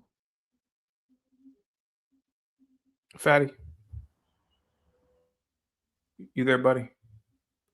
Now, I don't know if you want to am go. gonna, Yeah. I am going to give a little pushback on Oh what you well, just let said. me Yeah, let me I think he dropped. Yeah. Oh, Go let me ahead, say- Chaotic, if you want to go ahead. let me say this real quick. Taros, I rock with you. I rock with all of you. Stop the bullshit. Y'all don't care about those 168 kids that got killed. Just like you don't care about the little boys and girls over in the Congo strip mining coltan or cobalt from those mines so that your cell phones can work. You guys don't care about those people. You guys are just you guys just don't like the Zionist state. You guys don't like Israel. That's all what this is about. You guys, you guys are picking and choosing when to be moral and when not to be fucking moral. Come on, man. You can play that political stuff with anybody else, but not me. Let's cut the bullshit. Because none of us right now are willing to smash our phones that are made with the hands of 6 and 7-year-old kids who are dying in mines over in Congo. Am I lying? Am I lying? That's how our cell phones are made. That's a part of their supply chain. So none of us are really moral. None of us like Islam. Let's be completely honest about that one too. None of us want to live under the previous Iranian state that pretty much oppressed those people after the revolution in 79 or 80. Let's stop the bullshit. Israel is a secular state. We are going into a global system of secularism, and Islam is holding us back. Let's cut the bullshit. Let's cut the bullshit. Now, if those kids really died, from my understanding, the IDF hit the wrong target. Okay, if those kids really died, that's tragic. But there's tragedies all over, man. Why are we picking and choosing? None of y'all have anything to say about what Islam is doing over in Nigeria, in the northern part of Nigeria. And I bet, and I bet, hold on, let me finish. And I bet if a black Nigerian ordered the killings of those Muslims and some of them kids died, none of you would say anything about it. None of national headlines. Let me just finish. Nigerian women got It's just a killed. crazy argument. Right when you guys are argument. talking, hold on. Let's. Okay, all right. You guys one second, cut me off, but hey, all right. One second, Brad, 1 second. Let him land. I mean, I didn't cut anybody off when you guys let him land. I want Septic and Tarus to respond to it, and Cheeky, please, uninterrupted. I need to go to Messi Mission. I have a question for her. Go ahead, Septic. Chaotic, finish your point and let them rebuttal to you. None of you right now on the panel, you don't care about the Uyghurs and how the CC or the Chinese government are treating the Uyghurs. None of you care about Kim Jong-un and how he's treating his people. His father, his grandfather treated the people of North Korea. I don't see anybody marching for that. I live around a college campus right now. Every time I'm walking past these stupid liberal kids, they're always chanting pro-Palestine, pro-Palestine. The Jews are bad. I never seen any of them protest against China, protest against North Korea. Never seen it. You never saw free Never Taiwan. seen it. You never saw free Taiwan from the lead. Never seen it. I'm telling you what I've seen. 4 Patty. years ago, you I'm never saw telling free you Taiwan. That's crazy. Patty, I'm telling you what I've seen. So again, if a black did it to Muslims, nobody would say anything. But because the Jews are doing it, the Jews, they're always up to something. Ooh, they're controlling the world. Stop it. Stop. Septic and Tarus have the chance to reply. You guys don't care. And then Chicken See, interrupted. the type of argument that this is a red herring, right? Where you're bringing in an irrelevant fact, the fact that we cannot help that we're in a capitalistic system, but we are indirectly upholding the system, but we are not directly supporting it. There's a difference between me saying I live in the system, I abide in the system, and I have to move in the system, then I want to uphold the system. Like, I don't wake up and want to uphold the system. And you cannot say that they accidentally bombed this school when they came back 45 minutes later and bombed it again, and have bombed multiple schools. And the fact that you say, sure, you're trying to use this argument of like, oh, we're all doing it. I don't want to do it. I don't wake up and say, you know what? I'm going to be okay with my government going and bombing a school full of kids. I'm going to snap back. This is why we saw thousands in the hundreds of thousands Americans out in the streets protesting in the No Kings protests not that long ago, because we do not support this. The fact that you do support it, you have a direct association with what this government is doing. The rest of us want him out of office. The rest of us think he's not qualified. We are voting in people, and this is why you're seeing the blue tsunami coming in America in all districts and all special elections, putting in people that are blue or left leaning so that they can get him out of office. Because unlike some people, we don't directly support this. Go ahead, Tarus, and then Chicken interrupted, please. I'm good. Go ahead, Chicken. You were talking to me? Oh. No, it's Chiki. You want to either Yeah. address what they said or talk about the boots on the ground?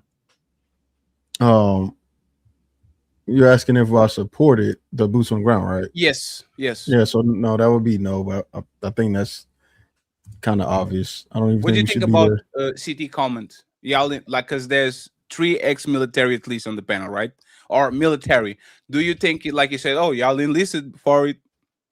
It's kind of what he said, right? What do you think about that comment? I think, like Skeptic was saying, it is definitely a red herring or an irrelevant statement, because again, I can understand why somebody would take issue with some of the things that were happening because they're directly connected to America, right? If you see a Patriot missile, that only comes from a certain group of people, and if Europe and France is not involved and it's American, we know it's an American missile. So yeah, we could feel some type of, guilt or some type of conviction about that because it's directly connected to the country that we reside in, right? It's hard for me as an American, just honestly speaking, to care about every issue in the world when I know the issues happen here that affect me. I can't care about every single thing. And it's also not very genuine to expect college kids to care about everything because they don't have a concept of a lot of different things, right? So I can be understanding and go, oh, they care about this issue because it's being presented in front of them, and they have somewhat of an understanding that, Israel is technically a superpower in the Middle East, and they are not the most fair, right? You got settlements where they shouldn't be. You got what they're calling a genocide. You've got war crimes, right? These are the things that are being presented in the media. So if I, as a United States citizen, think that our college institutions are doing the best they can, which is giving the information that is the most relevant to the West and Western society,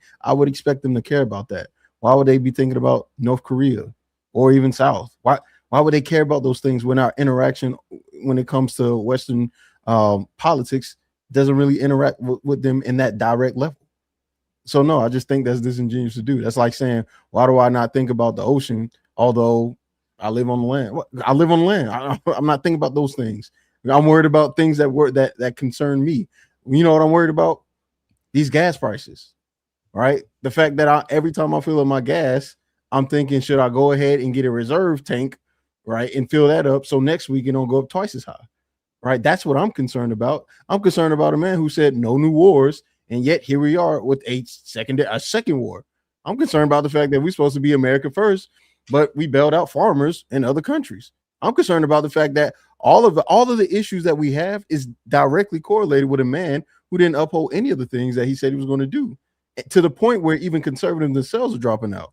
I'm concerned with the fact that we've got somebody who is currently he has the House, the Senate, he's got the legislature, the judicial, and he is the executive branch, but he doesn't know how to pass a law. I'm concerned about the fact that there's been 3 government shutdowns in the past year already, and each one has gotten closer to breaking the record to the one that is currently happening where they did break the record. That's what I'm concerned about. Why would I be concerned about what's going on in North Korea when I don't have to worry about my gas is going crazy? You know what everyone's concerned about? The Strait of Hormuz, to the point where Thailand and other places are saying we have to shut this down. What about Cuba, where they can't even function as a society because they don't have enough energy or power? But you want to talk about college kids that you drive by and see that protesting about Palestine maybe a year ago when they're not protesting about that now. Now we're protesting about a no new kings. Why didn't you say anything about that protest? Because it doesn't matter to you. You want to talk about what doesn't matter to you? This shit don't matter to you. You make enough money. You live in a good, wherever you live in a great house. You got a beautiful wife and kids if you do have them. None of this shit matters to you. And that's the issue that I have. Everybody that votes Republican seem to be just okay, handy dandy, and this shit really don't affect them. Because they ACA is not getting cut off. They EBT nothing's happening to them. And they will vote for this man a third time if he was young enough and was willing to break the Constitution like we know he was the first time around. That's the issue. That's my problem, Fatty. I don't give a damn about no career. That's just me personally, if we want to talk about it. Damn. So I have a question for Dr. Messi. What do you think about what CT's statement was? Like, people, y'all enlisted, right? Like, what do you think about that statement? Are you in favor of boots on the ground?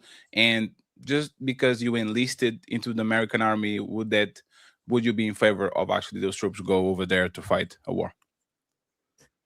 I come from a complete military family: uncles, aunts, grandfathers, father, stepfather, sister, nephews, and half of my chat, I think, is veterans. So we salute veterans. I salute veterans, and I thank you for your service. When you sign up and you sign on the dotted line, you know what you're signing up for, just like any other job. So because it's Donald Trump, in my opinion, it's got to be how could he? It could be any president. You serve at the direction of the commander in chief, which is the president.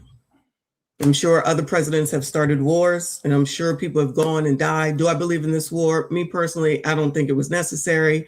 But I still say you signed up to be in the military. You have to do what you're told. Just like somebody in my chat just said, you signed up to be a police officer. You go out there, you do your job. There's a chance that you won't come home. You are a skyscraper window washer. You might die. It is what it is. So that's my thought process on it. HQ, why is she wrong? I don't think she's wrong. You signed up for it. Yes. That doesn't mean we can't criticize our government for taking us to war when we don't think we should be in war. That's all we're saying. What we're saying is you took us to war with no legitimate reason. We don't like it. It is what it is. So let me get Jeremy over here. No, I see you, Kartik. This list, like, I want to see the temperature of the room. Because again, there's ex-militaries. Seems like Messi comes from a military family. Jeremy was very harsh, like he had a visceral reaction about it, Jeremy. Like, why is she wrong? You enlisted for something. You have to do it just like any other profession.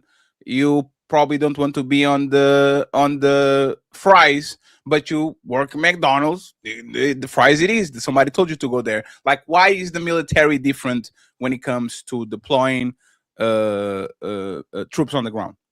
I stated earlier that if the commander-in-chief, in so many words, said you got to go, you got to go. But I don't agree with it.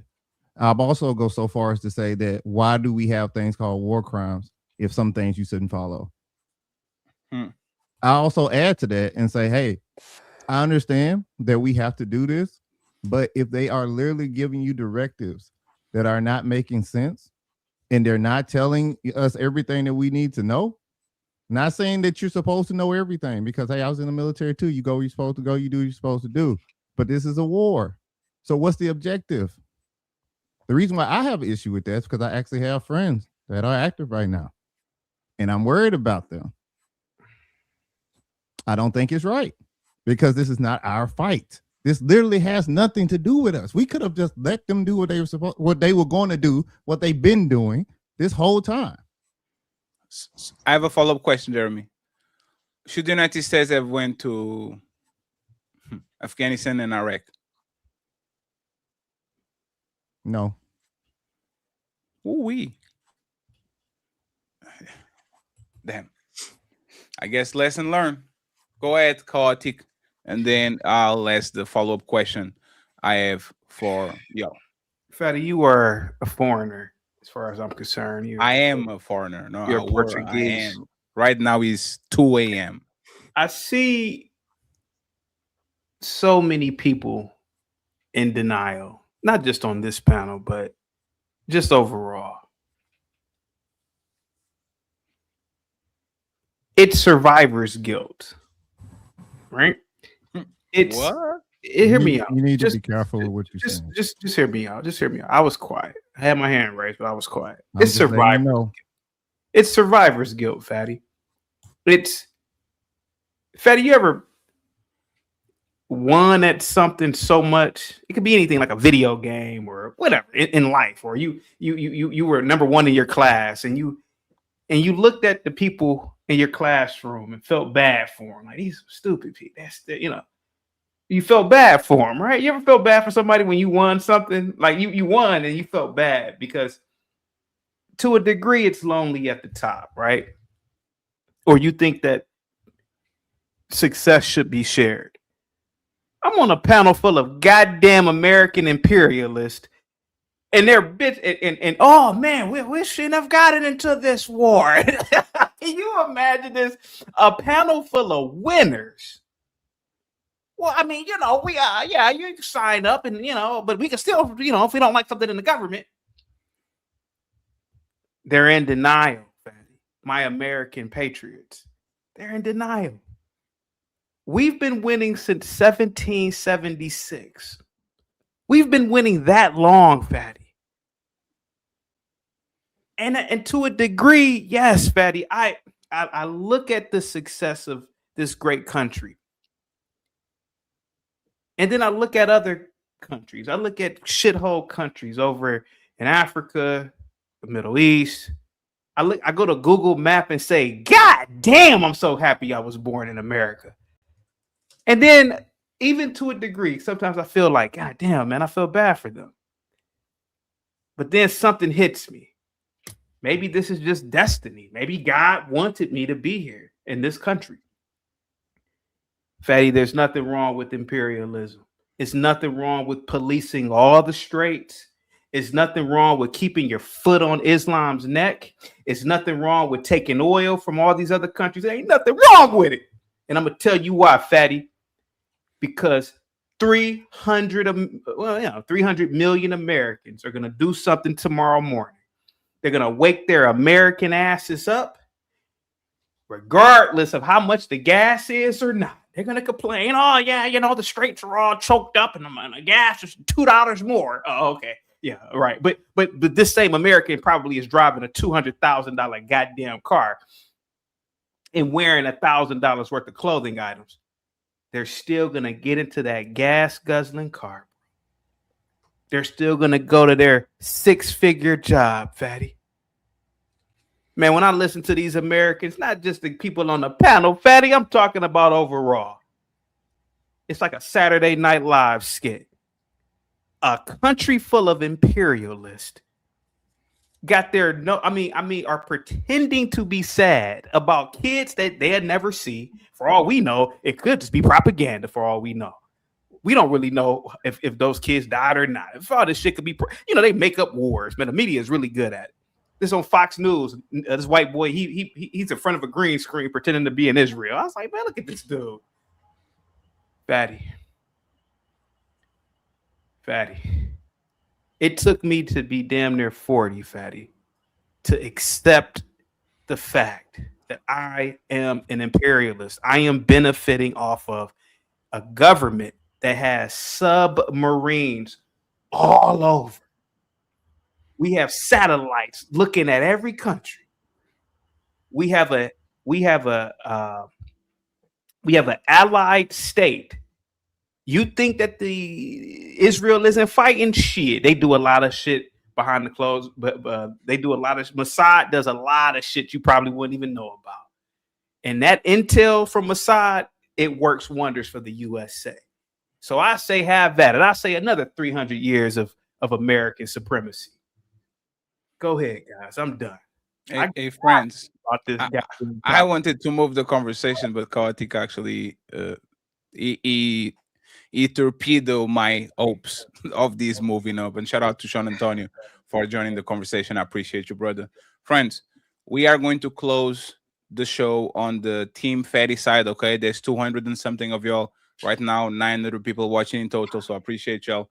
Please, the show is going to redirect you to the white channel, to the Wake Up Fatty show. Make sure you go there and make sure you subscribe. We know they need subscription, we need watch hours. So let's go to the white channel and let's end the show. If you're watching these on any other platform, please go ahead and support the content creators. We're going to read all the super chats regardless, okay? So if you're on the Team Fatty show, click on the redirect. I see you on that side. Anyone wants to reply to anything that CT said? No, I just want to make a statement that I find it very just to ironic. clarify, guys, Dr. Messi, you are absolutely right. I want to be clear. In 2006, at 18 years old, I knew what I was signing up for. We was knee deep in both them damn wars. And here I go right onto the recruiter station because I'm like, I don't want to go to college, but I don't want to be in my mom's house either. So, I get that. But I'm glad you also clarified that just because that is the reality doesn't mean we should just be reckless with lives. Because, for example, guys, I'm a liberal. I think y'all guys kind of understand that by now. I'm a huge Obama fan, but he has flaws. Just because we destroyed Libya successfully doesn't mean we should have been in Libya in the first place, right? We gotta be able to acknowledge those things. And so let's make sure that when we're saying we don't want our military, we want boots on the ground, we're not criticizing the troops. We're criticizing the decision-making from the leadership. That's all I want. Correct. And I'm going to add to that and say I find it very ironic that people who did not sign up feel like they have the ability to tell us whether we knew what we did when we did it. If you have not done that, that is one of the few things, unfortunately, you can speak on, but make sure that it's your opinion. Yeah, and then the other thing too is they also in the USMJ, you got to take unlawful orders. Matter of fact, they threatened Congress people to remind troops that they don't have to do that. So again, you're right. You may have signed up for one thing, but you still have a ethical / moral decision to make as an individual trooper or troop that they make sure that you study up and read each year. Because I'm recently out of the military. From the looks of you guys, y'all been out for a minute, and I could be wrong, but I think y'all been out for a minute. So we had CBTs still going about the Uniform Code of Justice, CBTs about armed conflict, LOA, CBT. Like they give you computer-based training so that you pay attention and know what you can and can't do. So even though you sign up for some, if you do not think that it's appropriate or it's again or whatever the case or it's unlawful, of course you can go to your first sergeant or whoever else, depending on what branch you have people to contact about that, right? That's what first sergeants exist for.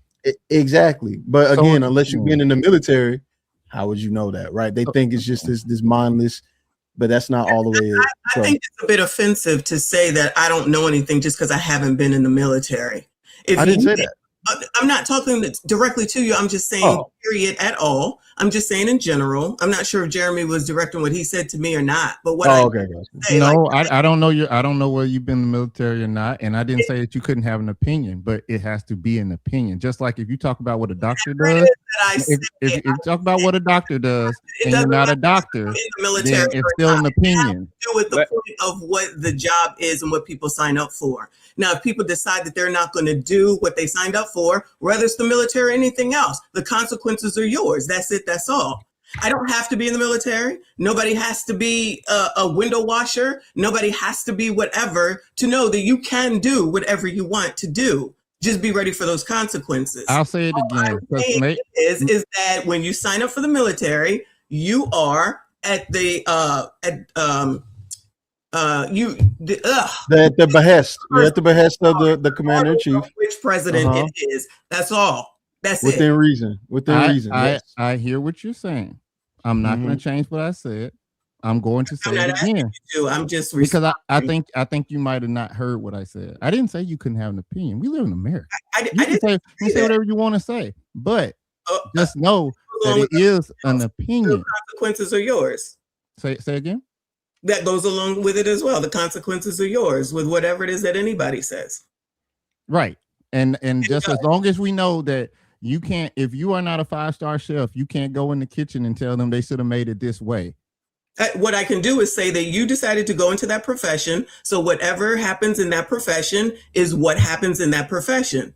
If you decide to go into this profession and you decide not to follow the direction and you get fired or you can't work here anymore, then that's what happens. That's all I'm saying. I have a question. Military persons. I have a question. Can y'all quit?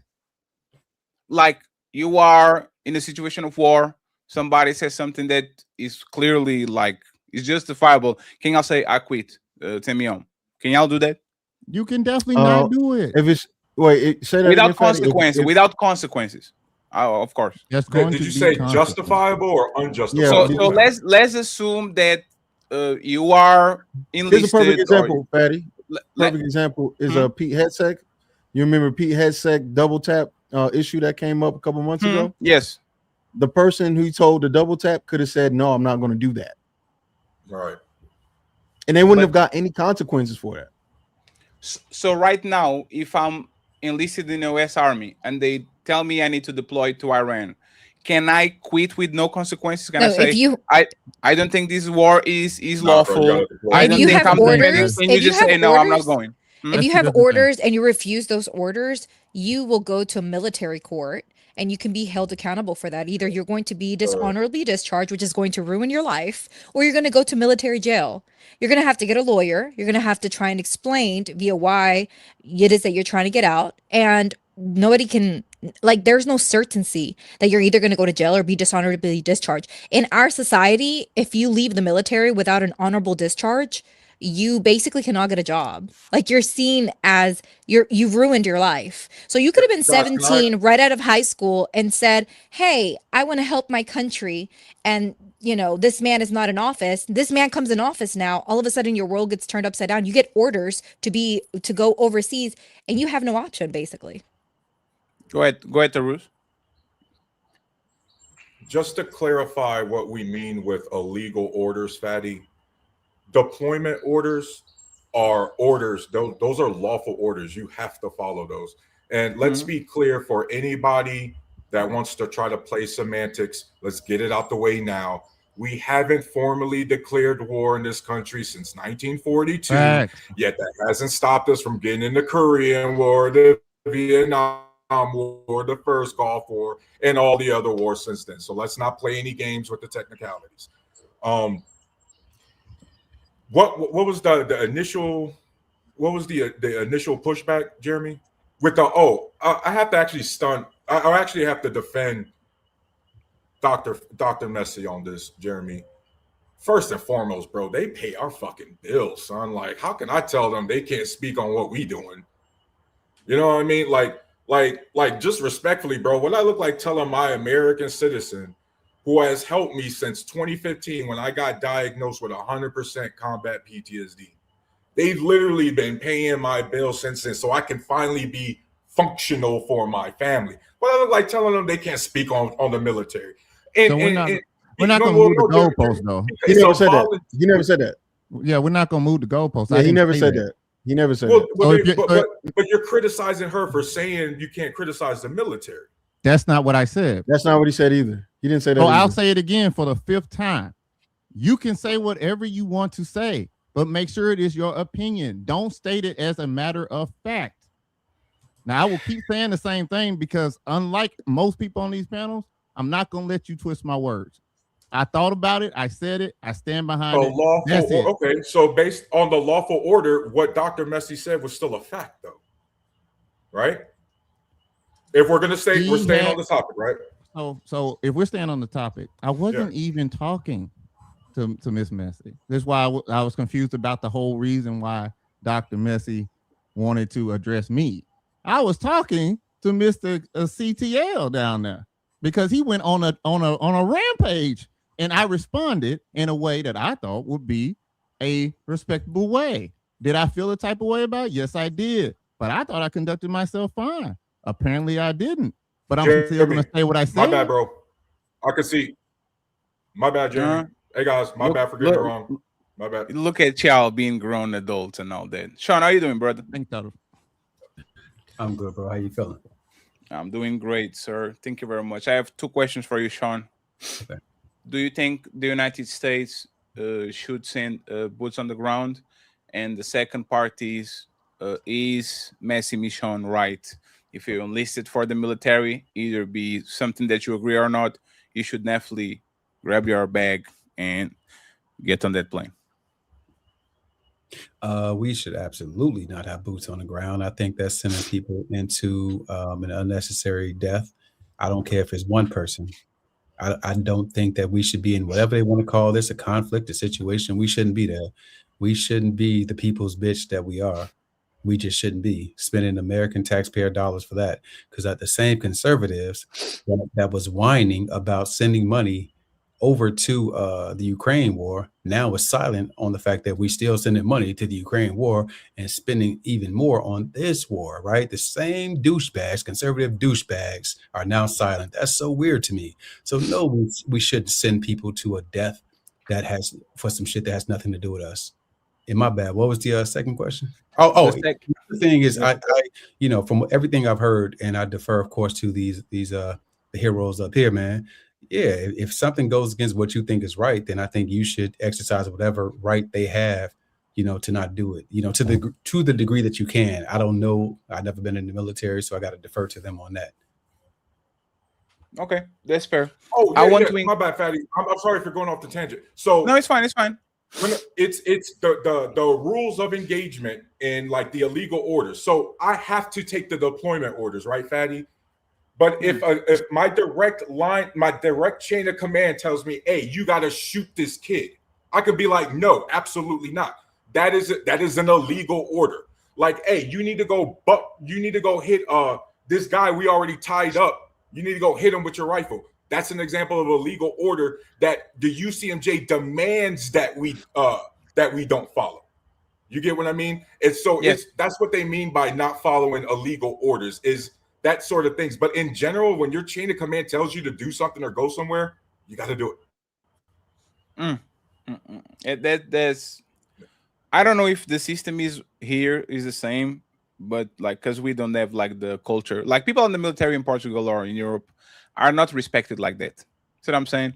Like the place where you clearly see that people have a tremendous amount of respect for military is the United States for sure, and the United Kingdom for the Royal Guards. It's not even for the regular military, it's for actually the people that are protecting the Queen and all these people. But for the most part, there's not that devotion for military people, because I think one, we live in times of peace for the most part. I think even the United States, if we were be honest with each other, the United States, nobody's going to fuck with the United States.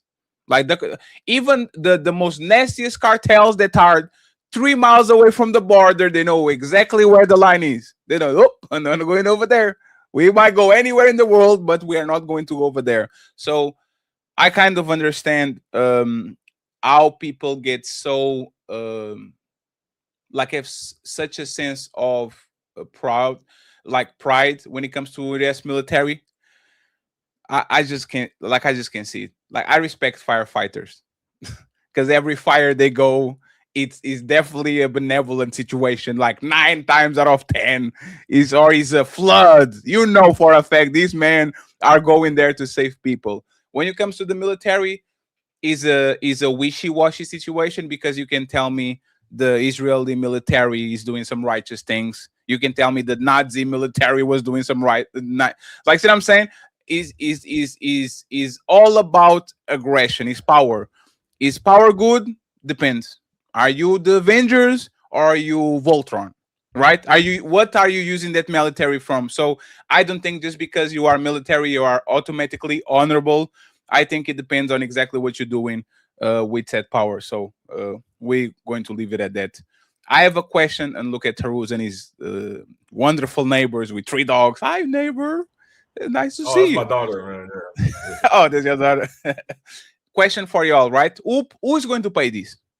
Because before I go to the super chats, and friends, you can super chat on this side by using the coffee situation. Our cash apps are completely empty. Y'all lucky. I I don't live in Palestine because I wouldn't eat nothing today. If you want to support the show, once again, the Cash App and the PayPal are open. The question is, once again, who is going to pay this? Because they are kind of discussing a war bill, right? And Donald Trump wants the war bill to be paid by the Arab nations and the allies. Because this war, respectfully, is kind of serves the interest of some nations in the area. Israel, Saudi, we can go to Kuwait, all of these nations that are around that see Iran technically as a little bit of a threat. So do you think that the United States, because they actually got into it, do you think they should foot the bill, or do you think they should actually make the countries involved actually foot it? Like, who do you think should get the bill? Go ahead, HQ, and then we go from there. My bad, HQ. Yeah, we break it, we bought it. It's that simple. And Sean, thank you very much for the Cash App. I appreciate you, sir. Now say that question again. Say it. I will read it. Is why is the American taxpayer funding a war that secures the entire Middle East? Trump is demanding the war bill, forcing Arab nations and allies to pay every cent for the munitions we drop. Is it time to stop being the world's free security guard?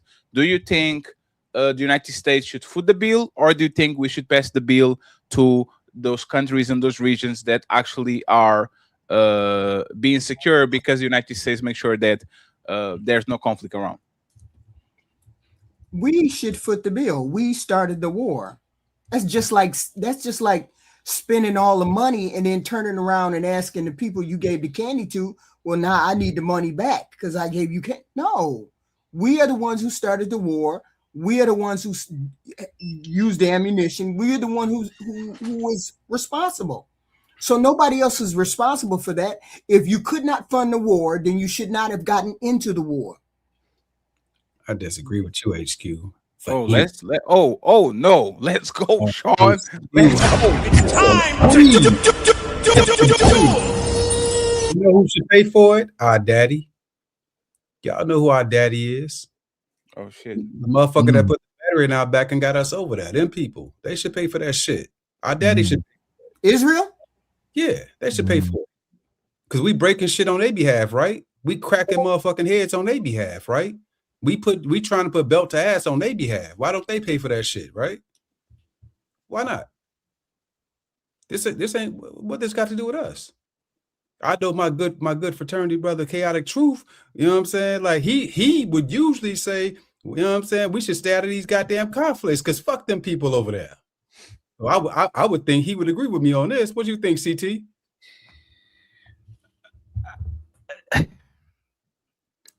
I'm trying not to.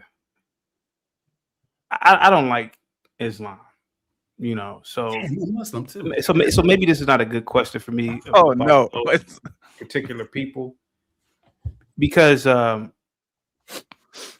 think anytime you put boot to ass with those people, I don't really feel a certain way about them, to be honest with you, man. You know, and I'm willing to bet a lot of those Iranians would love to go back to how it was prior to the Islamic Revolution. You know, so they could practice. I forgot their religion. It was called Zionism or something. I can't remember. Zoroastrianism. I can't think of the damn name. It's really check cleared this month. My bad. I'm sorry. I just don't really. It's not that I hate them. It's just that I think that Islam is the worst institution ever. So I really believe that the West has every right to police those people whenever they feel free to do it. I just really believe that shit for some reason, man. Bro, I'm just gonna be honest with you. I'm not the best person to ask this question. That's what Israel. Who should pay for the shit? Oh, I mean, America. I mean, come on. Come on. America should pay for it. I mean, obviously. Whose conflict is it? Sean, it's a doom loop. They're using our taxpayer money. We send them to do this shit, man. It's just a doom loop. You're an extremist. No, friends. 1 second, Izo. Sean is 1000% right. Y'all have opinions about where the money goes every day. You should go there. You should go there. We shouldn't fund Ukraine. You should do this. All of a sudden, y'all can answer questions. Like, let's talk about it. We want to see. We want to know who, like, what bill should the American taxpayer be paying, and what bill should the American taxpayer lend to it. Let me give an example. It was a very popular idea that the United States should send a bill to European countries for the I don't know how many years of NATO money that they didn't pay. Like, it was a very popular idea that says, hey, these people are not paying their due.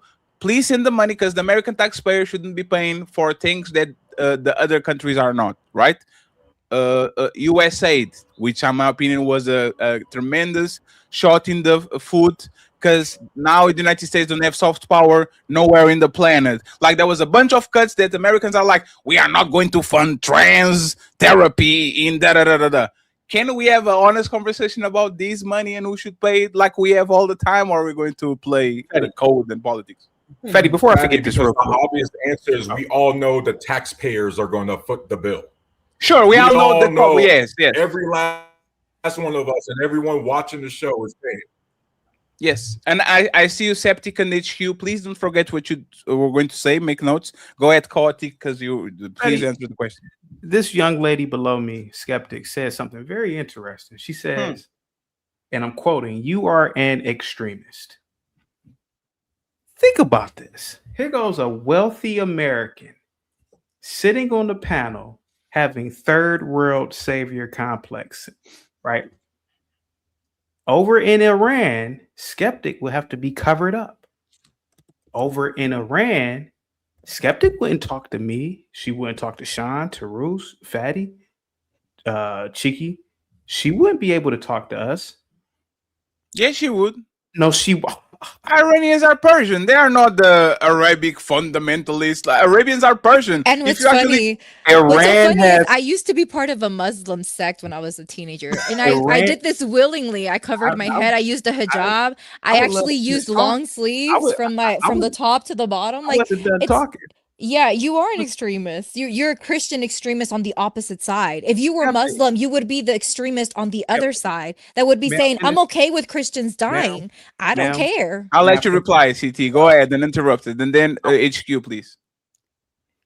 I never said that the Iranians were Arabs, because they are not Arabs. Sure. Okay. They don't even, as far as I know, they speak a completely different language. I think it's Farsi. But what I'm saying is, over in Iran right now, women indeed are persecuted. Women indeed have no rights. I watched a beheading one time of an Iranian woman. It was horrifying. Sure. That system over there, Islam, let's be honest about it, Skeptic. You guys don't want that shit over here in America or in the West. So I figure like this. But y'all do. I'm sorry, Fatty. What you say, buddy? But y'all do. Y'all align with them. No abortions. The woman should listen to the man. The woman should be barefoot and pregnant in the kitchen. Don't talk to your husband like that. No trans, no gays. Cut your hand if you steal. Law and order. Family first. Y'all conservatives agree with everything those motherfuckers agree on the Middle East. Slavery. They want slavery for sure. They're the same, just from a different spectrum. It's just a different spectrum of them. I know. CT, and interrupted. But tell me, what is the difference between a MAGA conservative and people that literally push the same traditionalism on the Middle East and say, no gays, no woman should go back in the kitchen, stop fucking everybody? Like, what is the difference? Give me the Iranian MTG. Give me the Iranian Jasmine Crockett. Give me the Iranian Cori Bush. Give me the Iranian AOC. Give me the Iranian Oprah Winfrey. Give it to me. Give me the hold on a second. Give me the Iranian Kathy Hochul. In this country, though I will admit, conservative households, it does seem like the woman is under, a patriarchy, right? It's not like how it is over in those countries where women have no say so or little say so. So let's just be honest about that. Let's just be completely honest about this, Fatty. Now Right, you no, but you wait, live but- over in Portugal, Fatty. Now you should be ashamed of yourself for doing this right now. But you know what I'm talking about, Fatty. You've traveled throughout Europe. You know how Muslims are. Come on, bro. I can't. But believe here's the thing No, that no, chaotic. let me answer, please. Let me answer. Muslims are awesome. They are some of the most hard worker people in Portugal. Every time you go to, like, every time I order food, like I'm going to order after the show, is somebody at 3 a.m. in the morning working for 12-hour shifts. They literally are doing agriculture. They are literally right now the art of the country, because Portugal is a very old country and they need young people to do these jobs that nobody wants to do. So what you're trying to do, Chaotic, is actually counterproductive, because when y'all bomb those countries over there, and right now there's 200 million people involved, because people are fleeing Dubai, people are fleeing the Iran, people are fleeing, like, these people are going over here. They're not going to the United States. They're literally grabbing a motherfucking plane and saying, Paris, here I come. So even if they were that bad, there's no reason for me to support them, because if y'all are against immigration, y'all should make sure that your allies don't suffer millions and millions and millions of immigrants that just fled in their area, not because they are savage, not because they are lazy, but because they like electricity, water, and the chance to prosper, just like every other person in the motherfucking planet. You are not going to do me they send you the worst of the worst over here. No, they don't. The first generation of immigrants in most countries is super hard worker. They just don't go there just to fuck shit up for the most part. You can reply, Septic and Cheeky, please. And I think HQ wanted to say something and interrupted. Go ahead. Real quick, Fatty. Between 2010, I just looked it up. 2010 and 2004. 2024. Sure. There were over 250 women beheaded. Okay, buddy. Why? Well, 1 second. Is this Okay, an appeal buddy. to emotion? Is this an appeal to emotion? In Iran under that regime. Is this an appeal to emotion? Give me 250 American conservative women Are you in beheaded. favor of the death penalty in the United Give me- States? Are you in favor of the death penalty on the United States? Got him. The Iran. He said, kill all the niggas in the hood. regime. Did he say yes? What was the answer? You're not answering the question. Answer the question. All the niggas in the hood up and kill them. That's what you said. Hey, Fatty, you want to take my spot right Hey, here? no. Hey, friends, let him go on a long walk. I'll ask him again after he finishes. Go ahead, Kartik. I got you. I know you are not an American, but in America, we have checks and balances. We have due process. Yes, I support. ICE doesn't agree with you. I support the death penalty, Fatty, because a lot of people that are on death row deserve it. But because a woman may have said, "I don't want to be with you anymore," and then the husband beheads her, and then the state says, "Well, it's just part of relationships." That's the difference.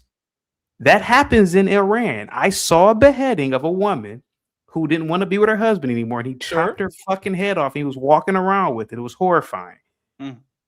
This type of shit doesn't happen in America, where the government will support his ass, but the United States government, the local, the state, and federal governments aren't going to support a man doing that here in America. That's the difference, buddy. That's the difference. So quick response and then repeat the question. You are familiar with Guantanamo? Y'all don't care about checks and balances at all. Y'all don't give a fuck about that shit. Y'all grab somebody, make them disappear, and y'all don't care about nothing. The United States is the biggest gangster on the planet. If they want to get somebody out of here, you are the only place. Why do you care? Okay, I'm sorry. Go ahead. I cut you off.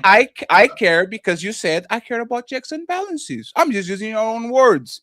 Most of the people are not even against ICE deporting illegals. The problem is the checks and balances. Y'all don't care. Y'all will put people on a motherfucking plane, send them to Guatemala, and then when you find out that the motherfucker actually is Venezuelan, now you have a massive problem in ends because y'all didn't do the due diligence. So for whatever reason, locally you agree in checks and balances, but now that Iran is doing the same thing that y'all doing, all of a sudden is a problem. The question, there was a question, Chaotic. Do you agree with the death penalty? Yes. So why are you against them when they just do it faster? They just do it faster. That's the only reason. They say, you committed the crime, off with your head. Y'all say, you committed the crime, you're spending 20 years in jail, so I can get off with your head. What's the difference? In other countries, Fatty, particularly countries like Iran, they have arbitrary laws, bro. So a husband can kill his wife, and then he can say to the government, well, you know, according to the Bible or according to the Quran or whatever the fuck, I was justified to doing it. And he won't get arrested, bro. That's the difference. That's all I'm saying, bro. That's what I was saying about the dangers of Islam. Hell, Skeptic, if she was supposedly a Muslim at one point, she knows what I'm talking about. Here's the thing that he's conflating. Number one, conflating. The reason why I said that you were an extremist in the same aspect is because you said you didn't care about them not living. Because you said, I don't care about Muslims like that. So I'm the wrong person to ask because I really don't care whether they survive it or not. And so this is why I'm saying, hold on. This is why I'm saying we can roll the tape back because I'm sure that it was recorded. Whenever you were asked like that, you were asked a question, you said, I'm not the person to ask this to because I don't care about Muslims. So the same way that you're saying that as a Christian is the same way that Muslims are saying that about you as a Christian. They're saying, I really don't care about these Christians, and I really don't like the way that they try to impose their mindset on other people. And let me finish by saying this. In the US, Fatty, I don't know if you knew this, they kept a woman alive so they could cut out a baby out of her and then just let her live and made her family pay for the health insurance, for the health, all the health bills, because that's what our government wants to do. They also want to pimp out women. They told little girls that when you graduate high school, have more children than you can afford. And you know what they're doing at the same time? They're cutting down on welfare benefits. They're cutting down on SNAP benefits. They don't want to help women, but they want to tell them to have a lot of babies because they want the white population to go up. They're telling white girls to have babies in the US. And then they're telling women, they're trying to get rid of their vote in the SAVE Act. They're trying to make sure that your ID and your birth certificate matches. And if it doesn't, you cannot vote. Who are the people that have to change their names in the US? Women that get married have to change their last name in the US. So America is just as oppressive on women than other countries. It's so self-serving of you to say, oh, here I am going to sit on my high horse and say we treat women any better, when in reality, men in America are probably just as bad and want to put women back in the kitchen, have them barefoot and pregnant and depending on a man and not even allow them to go and get a college education. They took away the professionalism for nursing women. Well, you know who are the majority of nursing students in the US? Women. They took that away from being a professional career. So now they cannot get help from the government. Now they're not seen as professionals. There's certain things that they cannot be helped with. And you know what that's negatively affecting? Women. DEIA, guess who that was benefiting? DEIA was up in a high number benefiting women. Guess who got fired in high numbers? Almost 500,000 women were fired from federal jobs in the US because DEIA was implemented under Doge Department. And you know what happened? When they asked the Doge white little boy, hey, can you define for us what DEIA is? He couldn't define it. He said he looked it up on AI. ChatGPT was telling him what DEIA meant. And that's how he was firing people. Please miss me with I care about women in the Middle East when you don't care about women in your own country. Shit. Got your ass. Skeptic, Damn, son. You don't come off as a feminist in your appearance. Man, are you? I mean, this is bad, what I just heard from you. I'm willing to bet, Skeptic, you made between $80,000 to $100,000 last year. I'm willing to bet, Skeptic. I'm willing to bet you probably own a foreign car. I'm willing to bet, Skeptic, you are a social butterfly, Skeptic. I'm willing to bet you have a very nice job. Skeptic, you are not oppressed, ma'am. Exactly. HQ, I'm willing to bet HQ has a nice nest egg in retirement. I'm willing to bet HQ has had a high-powered position in life. I'm willing to bet Dr. Messi is living in a 3,000 square foot home. None of you chicks on this panel, I know Messi wasn't a part of this, but none of you women on this panel. Mansion with the piano. Look at the piano. None of you women on this panel are oppressed in America. Skeptic, I went to college 20-something years ago. I was in class sometimes, and I would be the only dude in the class. What the hell are you talking about, Skeptic? This country literally pedestalizes women. Our goddamn vice president, who was a damn drunk, she was a woman. What are you talking about? Do you know when women got the right to even own their own bank accounts? One second. One second.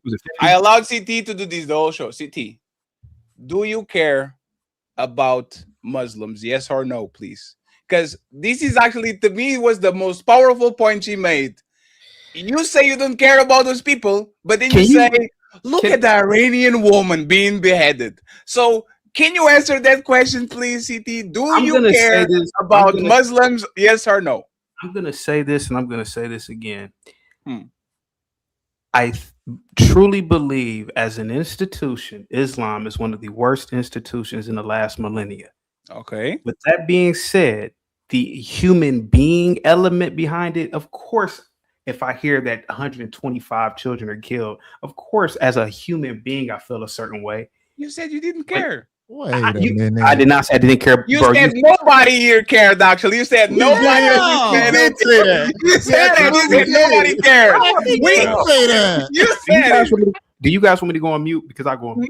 No, you know what? You are right. I apologize. Is you guys are picking and choosing when to have compassion and when not to. Because when you turn on your $1,000 phones, you don't have that same kind of compassion for the little beautiful black children who had to strip mine the goddamn cobalt to make the damn phones. So what I'm saying is that you guys are on a high horse as Americans. Okay, let me just reframe that because I don't want you guys to think I'm a monster. Lord. The fact of the matter is, you don't care about Uyghur children. I'm gonna say it again. You don't care about them children in North Korea who have to read books about Kim Jong-un and who have to pretty much worship him from birth. Y'all don't care about that. Islam, Fatty. Thank you, Fatty. Islam is diabolically opposed to secularism and change. Sure. It's a horrible institution. I'm going to leave it at that. That's all I'm doing. I'm going to leave it at that. You know how you can tell when CT is getting the belt? When he keep threatening to rage quit. That's how you can tell when he getting the belt. I was just about to rage quit. I'm not gonna and he still ain't answered why the fuck Israel shouldn't pay for this conflict. No, you ain't answered. They pay for it. ACT. It costs like your boy just said. He just canceled. He's saying that the state should take care of childcare, right? We get about $31 billion in subsidies. This ain't the government money. This is our money that the government allocates. This war has cost more than that already, bro. How that make sense? You should be a fiscal conservative, right? I don't know, man. How does it make sense, Sean? Go ahead, buddy. I'm asking you. How it makes sense. I have no idea, man. I think you don't want to know what you don't know. Screaming from the mountaintop, CT. You don't want to know what I think about money, bro. I'm gonna be honest about it. I think the shit is made up. I think it's bullshit. I think it's just digits on the computer, man. So I truly like to ask, should Israel pay for it? What would they be paying for? They just make this shit up anyway. What would they pay for? That money is you really believe that money's real? You really believe that shit? It wasn't a figment when we was about motherfucking sending money overseas to Ukraine and shit, bro. Just to make sure, right? Just to make sure. City, what's your opinion about the welfare system on the United States? Are you in favor of it or you are against? Of course I am. Of course I'm in favor of the welfare system in America. Like Section 8, all these, like, of course. Okay, so are you sure? I'm 100% positive, bro. Yeah, I believe in any society should always have a safety net for certain individuals within a society. Of course, yeah, of course. Because like I said, you actually caught me off guard because I had like you're very colorful in your commentary, right? When you talk about like welfare queens and all that. So I'll respect your opinion and I'll leave it alone. You know what? You're not John Galt. I might be confusing somebody, right? I might confusing something. But if you were the present king emperor of the United States, would these troops, and no, not troops, because troops are technically not there yet, would you just go ahead and say, we're done with this, this is their problem, this is not ours. We need to just focus on our people and make America first? Or would you say, no, let's continue what we started, because if we leave right now, we might leave something on the table? Like, what would chaotic the emperor truth would do? Real quick, Tarus, are you familiar with Dick Cheney and his? There was a book written about him, the 1% Doctrine or something. I think it was called the 1% Doctrine. So basically, if there's one terrorist, that terrorist can pose a national or international problem. Or look at the Houthis, right? Look at what they were doing when they gained control of the the western part of, I believe it was Yemen. Look at what they did to the Strait there. Look at how they choked up the Strait there with global shipping. America first, and I have to say this because I might be a neocon here. We have to police the planet, brother. We have to police the planet. Salute to everybody for sending over cash apps. Thank you very much. So to answer your question, Fatty, to keep this planet going around, to keep the supply chains, the institutions, the systems going, you have to pretty much eradicate problems. And a lot of our problems are radical Islam, bro. It's just the honest to God's truth, man. So yes, I as much as I wouldn't want to put actual human being bodies on the ground there. I mean, let's be honest, it's really drones are going to be there. You got to do it, bro.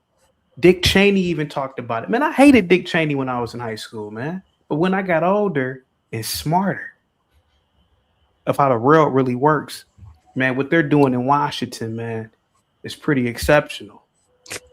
It really is when you start to think about it, man. You gotta do it. Our planet is full of Tarus, you went, come on, bro. You went overseas, man. You know our planet is full of animals, bro. Like we're in this little cushion in America. We're separated by 2 oceans. Let's be honest, Canada. Come on, man. That ain't really, bro. We are in the lap of luxury here, man. We have never seen certain types of acts of horrific violence that these people will actually do. Tarus, we've never seen genocide in America. We've never seen. Well, I'm just saying, bro. Listen to me, bro. We've never seen IEDs in the street. We're not used to that. This stuff happens overseas, bro. We gotta do. We gotta know how our country starts getting used to that, CT. When you destroy all of the soft power elements we had globally, and then you just start treating every situation with bombs and bullets. Right? This, by the way, is one of the reasons why the so-called communist China is whooping our ass globally and economically, because they seem to go everywhere and build roads and bridges, and all we seem to be able to do is sell bombs and bullets. There's a big discrepancy right there from a so-called capitalist country like us. But, I digress on that point. CT, your beef with all of this just doesn't make any sense, because I have to actually take it back to what Skeptic was saying, and what people were, what others were saying. Bro, this is Christian nationalism. They're trying to start in this country. Tarus. CT. Tarus. CT. The spiritual advisor is over here addressing soldiers, chaplains, and things like that. Right? You got guys, and look, man, this is just the reality. An American citizen who happens to be a woman wants to hear a pastor say we want to repeal the 19th Amendment, bro. Nobody wants to hear about their rights being yanked away. You know what I mean? And that's the kind of messaging you're delivering on behalf of what, CT? You talk a lot about American exceptionalism, brother. And I think we need a new version of that, because the version you talk about is obsolete and is bringing our country down.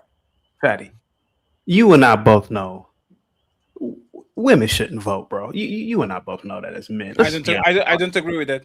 Let's be honest about that. So I don't agree with that at all. No offense, Fatty. You're not even an American, so you. Oh, so you changed it Why now? did you even ask him? This man's fatty. We agree, right? No. Oh, you're not even from here. That's crazy. That's crazy, man. Hey, that's crazy. Hey, get Kartik out of here, man. What you want? What is LeBron looking for? Oh, Tarus. No, Tarus. First I of all, ain't calling you out, bro. Oh no. They shouldn't even vote. But No, brother, dude. you say that I'm a Christian nationalist. I never even said that. But what I do know is this. If Islam became a global hegemony, you know what they'd do? They'd do what they did for 2,000 years, buddy. They were some of the biggest enslavers in human history. We agree. So That's let's their history. Hold on, let me finish, Fatty. That's Go ahead. their history. Everywhere they went, they plundered it. Every single place that these people went, they plundered it. You know what else, too? This is why I don't even really have smoke for whites. It was the Muslims, the Arab Muslims, that devastated Africa and enslaved blacks for thousands. What? You can say what you want to say, brother. What? God, say- they got you can say- crazy. hey, bro, Hey, you can say whatever you want. God, God. They castrated. Hold on for a second. Muslims castrated. Did they not castrate men? Fatty, come on, bro. So the thing of the matter is, you guys are acting like, you know how like white liberal women act, white women savior complex. You guys have third world savior complex, and I'm telling you, Islam is the worst institution. And I don't understand this love for these people.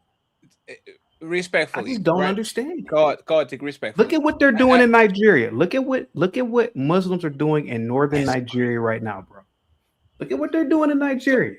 So chaotic. This is the difference. Actually, like if you know anything about European history, when Muslims and the Moors actually They came plundered to Europe, Spain, buddy, for 800 years. Yeah, but they actually left heritage that was actually positive for the development of Europe, right? But if you actually look at colonialism, let me give you an example. King Leopoldo from Belgium, he used to go to Congo to literally chop black people hands and do like there was sports. 7 million of them died, worse than the Holocaust. So what we're going to do is this, right? Every single if you go to the Japanese, they have blunted the hands. If you go to the Chinese, they have blunted the hands. If you go to Europeans, the Africans, we are not going to play the game where the black people are good and the other ones are all bad. But you can tell me that 500 years of slavery and colonialism are a problem of the Muslims. The Muslims did it. No, it was the Europeans. And most of the wars on the last year was the Europeans. What was the country that started the First World War? It was not Muslims. Who started the Second World War? It was not Muslims. Who started the Chino-Japanese War? Was not Muslims. Who did the 9/11, Pearl Harbor? That was not the Muslims. Who tanked the whole economy 5 times in the last 100 years? It was not the Muslims. You can find me nothing in mass the Muslims did that massively damaged Western countries. But if I look at the United States, right, since the Contras war, the posing people, getting Gaddafi out of here, Saddam out of here, telling Ukraine, stop having nukes and we protect you, and then Russia attacks them, and all of a sudden, oh, we're not on the war, you guys got it. Like, if you actually look at the things that are being done, even this Israel problem was started by the British. They could put them anywhere in the planet, anywhere. They had enough power to say, hey, you black people over there. Hey, you South Africans over there. Hey, you South Americans over there. We are going to make this country right over here that actually needs a place to get these people.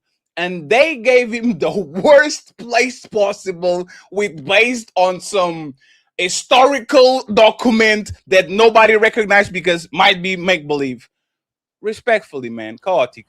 If white people, and when I say white people, the British, decided to put Israel next to Argentina, nobody will give a fuck.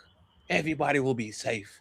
There will be no problem. You drop a a nation that has a tremendous amount of power. They control banking, they control entertainment, they control the news stations, they control the politicians. You drop them around 2 billion Muslims, and now all of a sudden you are telling me that Muslims are the problem, when since the beginning of the time since they got there, they've been trying to overrun Iraq, they've been trying to overrun Iran, they've been trying to overrun every single country that opposes to their existence. So respectfully, man, you can put that shit on Muslims at this point. It's like me dropping a Muslim city in Utah and then complain because people from Utah that are ultra white are very upset that Muslims are changing their way of living and that's their land. You know that shit will be trouble. The United States wouldn't take it. Y'all took land from the Mexicans.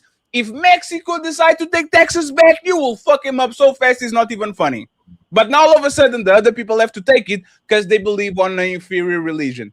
That makes no sense. I want final thoughts on these. And then I have a last question for the show because I promised 3 hours and I don't want to keep you here for long. Yeah. I'm going to start with Messy Michelle because she be quiet. Final thoughts on this little topic, especially you, Chaotic. You have 30 seconds to 1 minute to lie to us. And by the way, let me just point out, you didn't answer no question, Chaotic. We tried 4 questions. And instead of you answering, you do this. Hey, Chaotic, what is 1 plus? Chaotic, what is your favorite color? And you say, hey, HQ, the rainbow. The rainbow is a complex entity. Like you like to triangulate, send it to the next person so you don't have to question. I just want to know have to answer. Just want to point out you didn't answer none of those questions, so you got it. Go ahead. I'll give up my 30 seconds to Skeptic. Go ahead, Skeptic. Go ahead. Oh, damn. Yeah, go ahead, Skeptic. I do want to correct one thing that you said. You said that there was never a genocide in the U.S. A third of the indigenous people that were here prior to Europeans coming into this land were unalive. They were done away with. And these people literally gave blankets with germs and diseases. United States of America. This was in the United States of America. This is what is currently the United States of America, and unalive these indigenous people. Not only that, United States of America.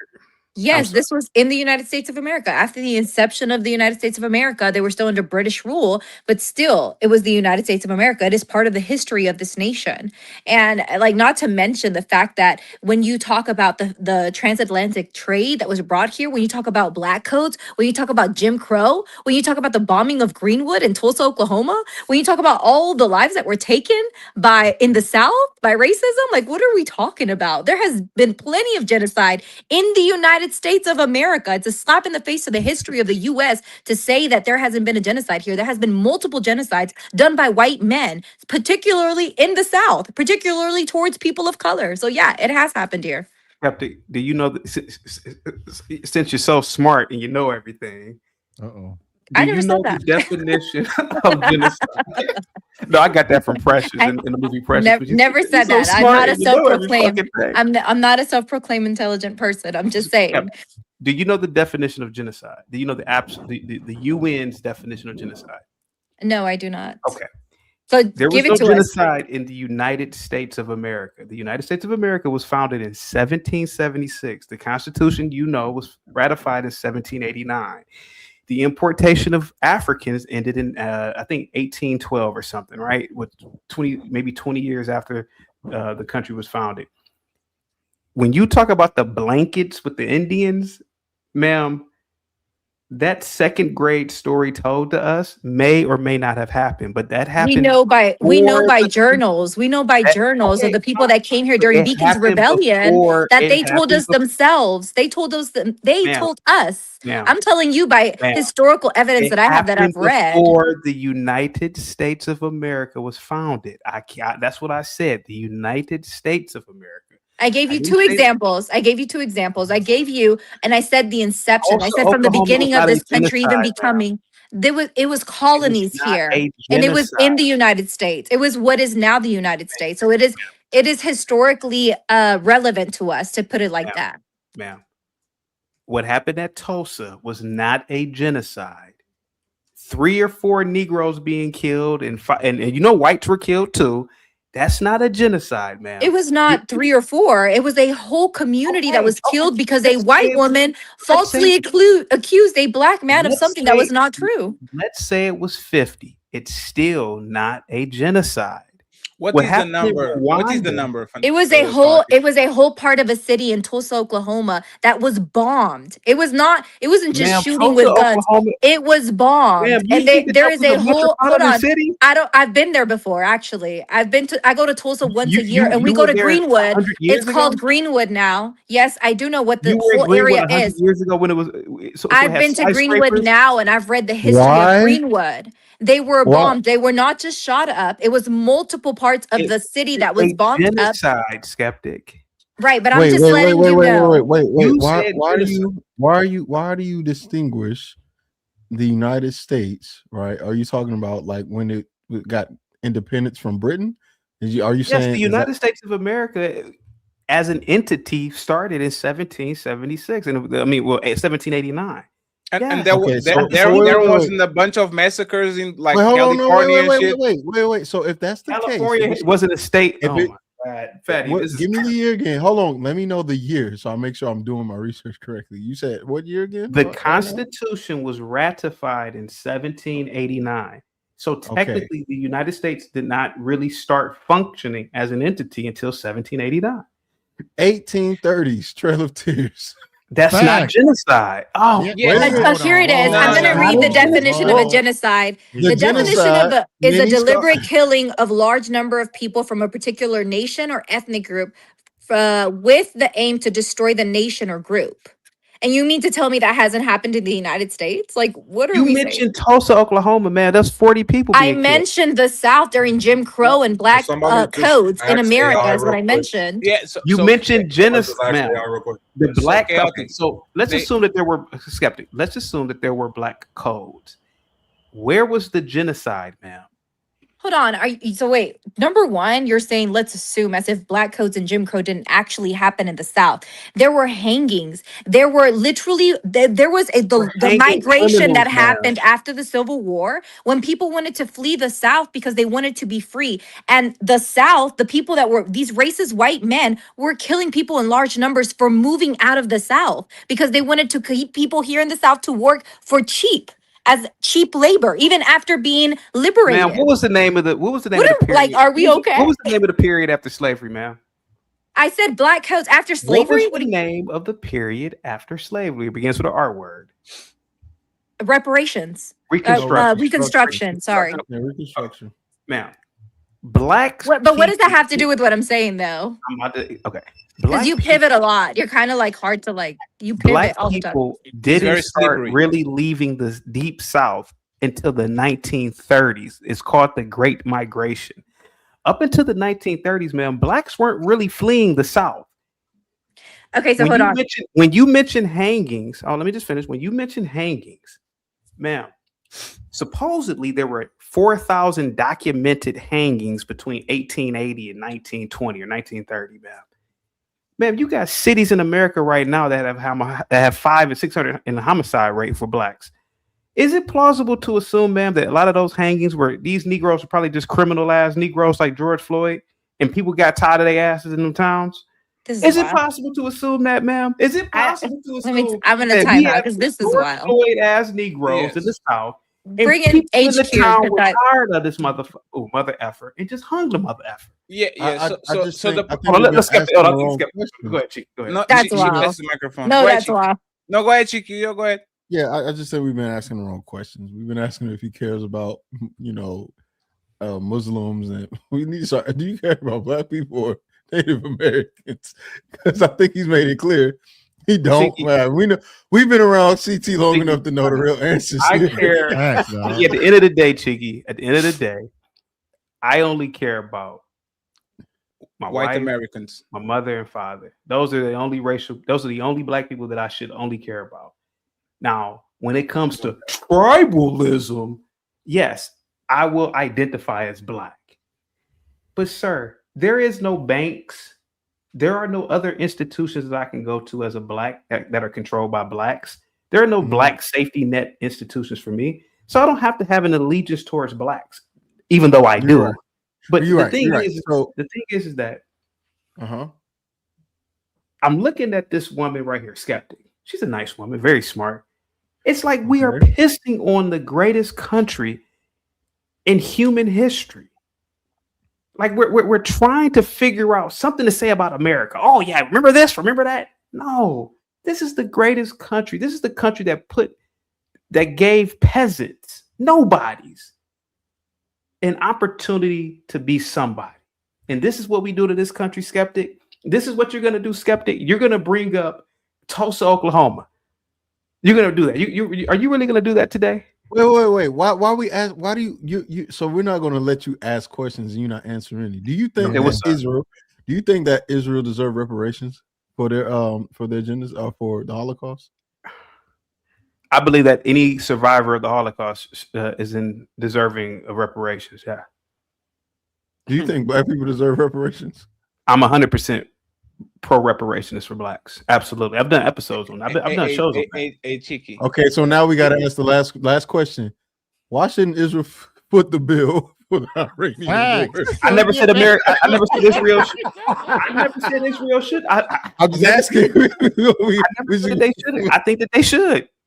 Oh, okay. That's I never see you guys stop. I literally said I didn't say should. wait, chaotic. I didn't say that you did. I just now that we're asking questions and we getting answers. Sean, although you're going, my brother, I got you. Chicky, and this is why I think Chaotic is a caricature. Because when you actually tied him down to the things that he believes, he is nowhere near close the conservative douchebag. Do you believe in reparations? Yes. Do you believe in it? Yes. The only part, and even the woman voting thing, I don't believe him. I really don't believe him. I think he's just playing a character. I don't believe that he's against women's voting, no way, shape, or form. Because if he believes that women are what did you call it? Second-hand citizens? Is that what you say? Second-class citizens. If you second-class citizens, and that will go, and that will tie with. Reason why I believe women shouldn't vote. One second, Chaotic. Okay. If you believe that women are second-hand citizens by taking certain rights because they shouldn't, don't you agree with the fundamentalists on the other, like on that side of the world that women shouldn't vote in America because they cannot protect America? That's why they shouldn't vote. So Oprah shouldn't vote? No, they cannot. Even though she pays more taxes than you? Are you? That's not even a question right there, brother. Women shouldn't vote. Voting should be for people who can protect the body politic. Only men can protect the body politic. If shit were to hit the fan right now, every single blue-haired liberal overnight would turn into a trad wife.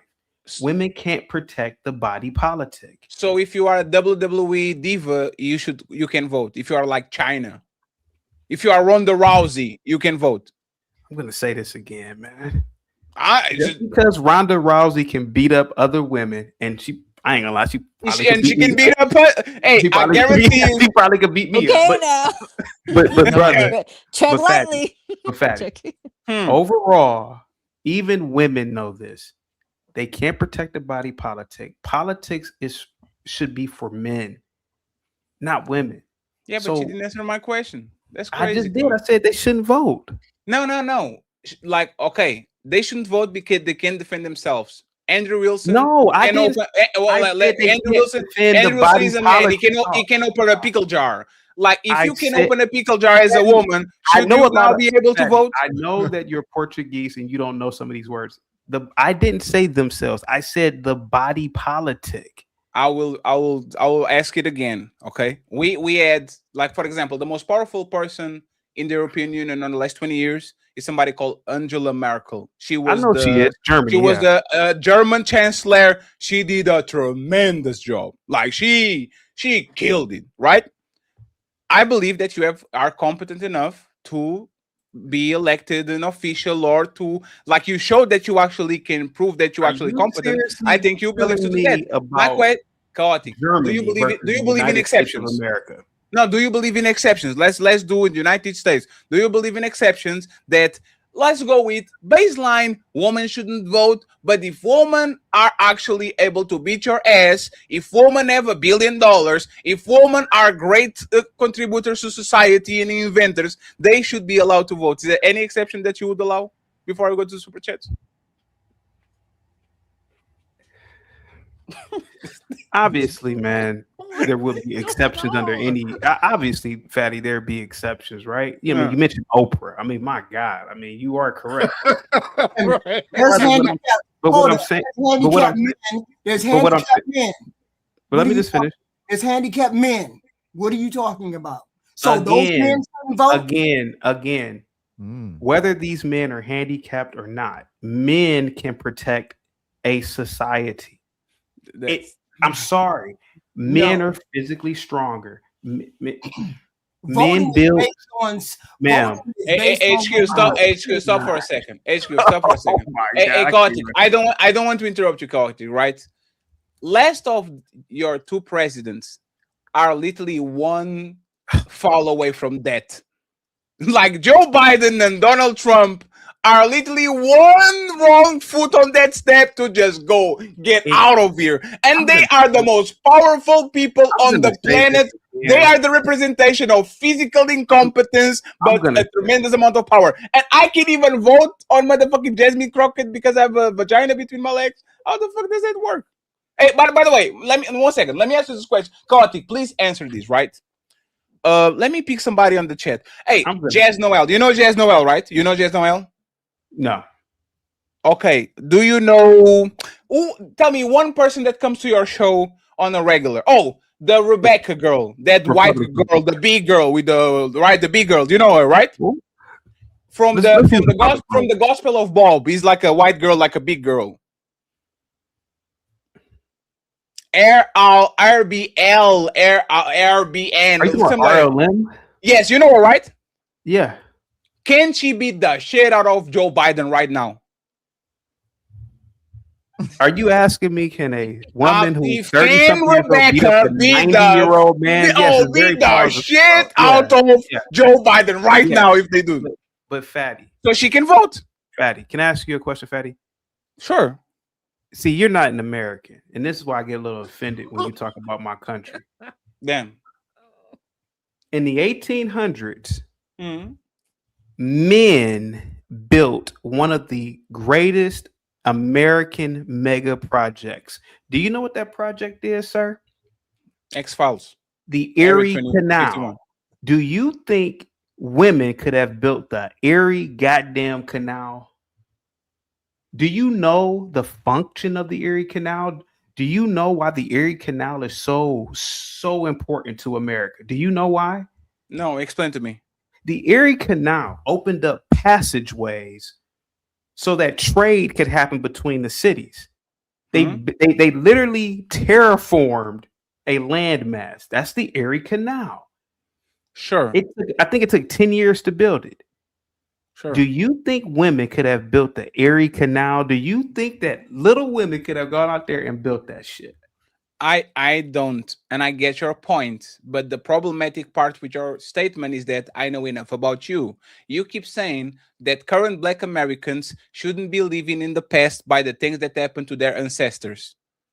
Most of us motherfuckers are on the internet. We're not building no canal. We're not going to no war. We are sitting on an air. You no, chaotic. You just said it. We are on an air conditioner, very safe era, and all these $200,000 car. Yes, a foreign car, nice to 100,000. If I can take the burden of my ancestors that were enslaved and colonized, men shouldn't get credit by shit that was built 200 years before they were living. Are you an accountant? No vote. Are you a mechanic and plumber? Go to vote because you work with your hands. Most of men are not, once again, defending themselves. They go to a random company, do some counting, just like this woman go to a random place. Just to Betty, why didn't women go get Maduro? Why didn't SEAL Team 6 or whatever SEAL team it was? Why didn't they have 3 women on the team? What was it? 6 people, 7 people? Why didn't they have half the team as women? Because women already have cooking oil. They don't need. Why didn't they?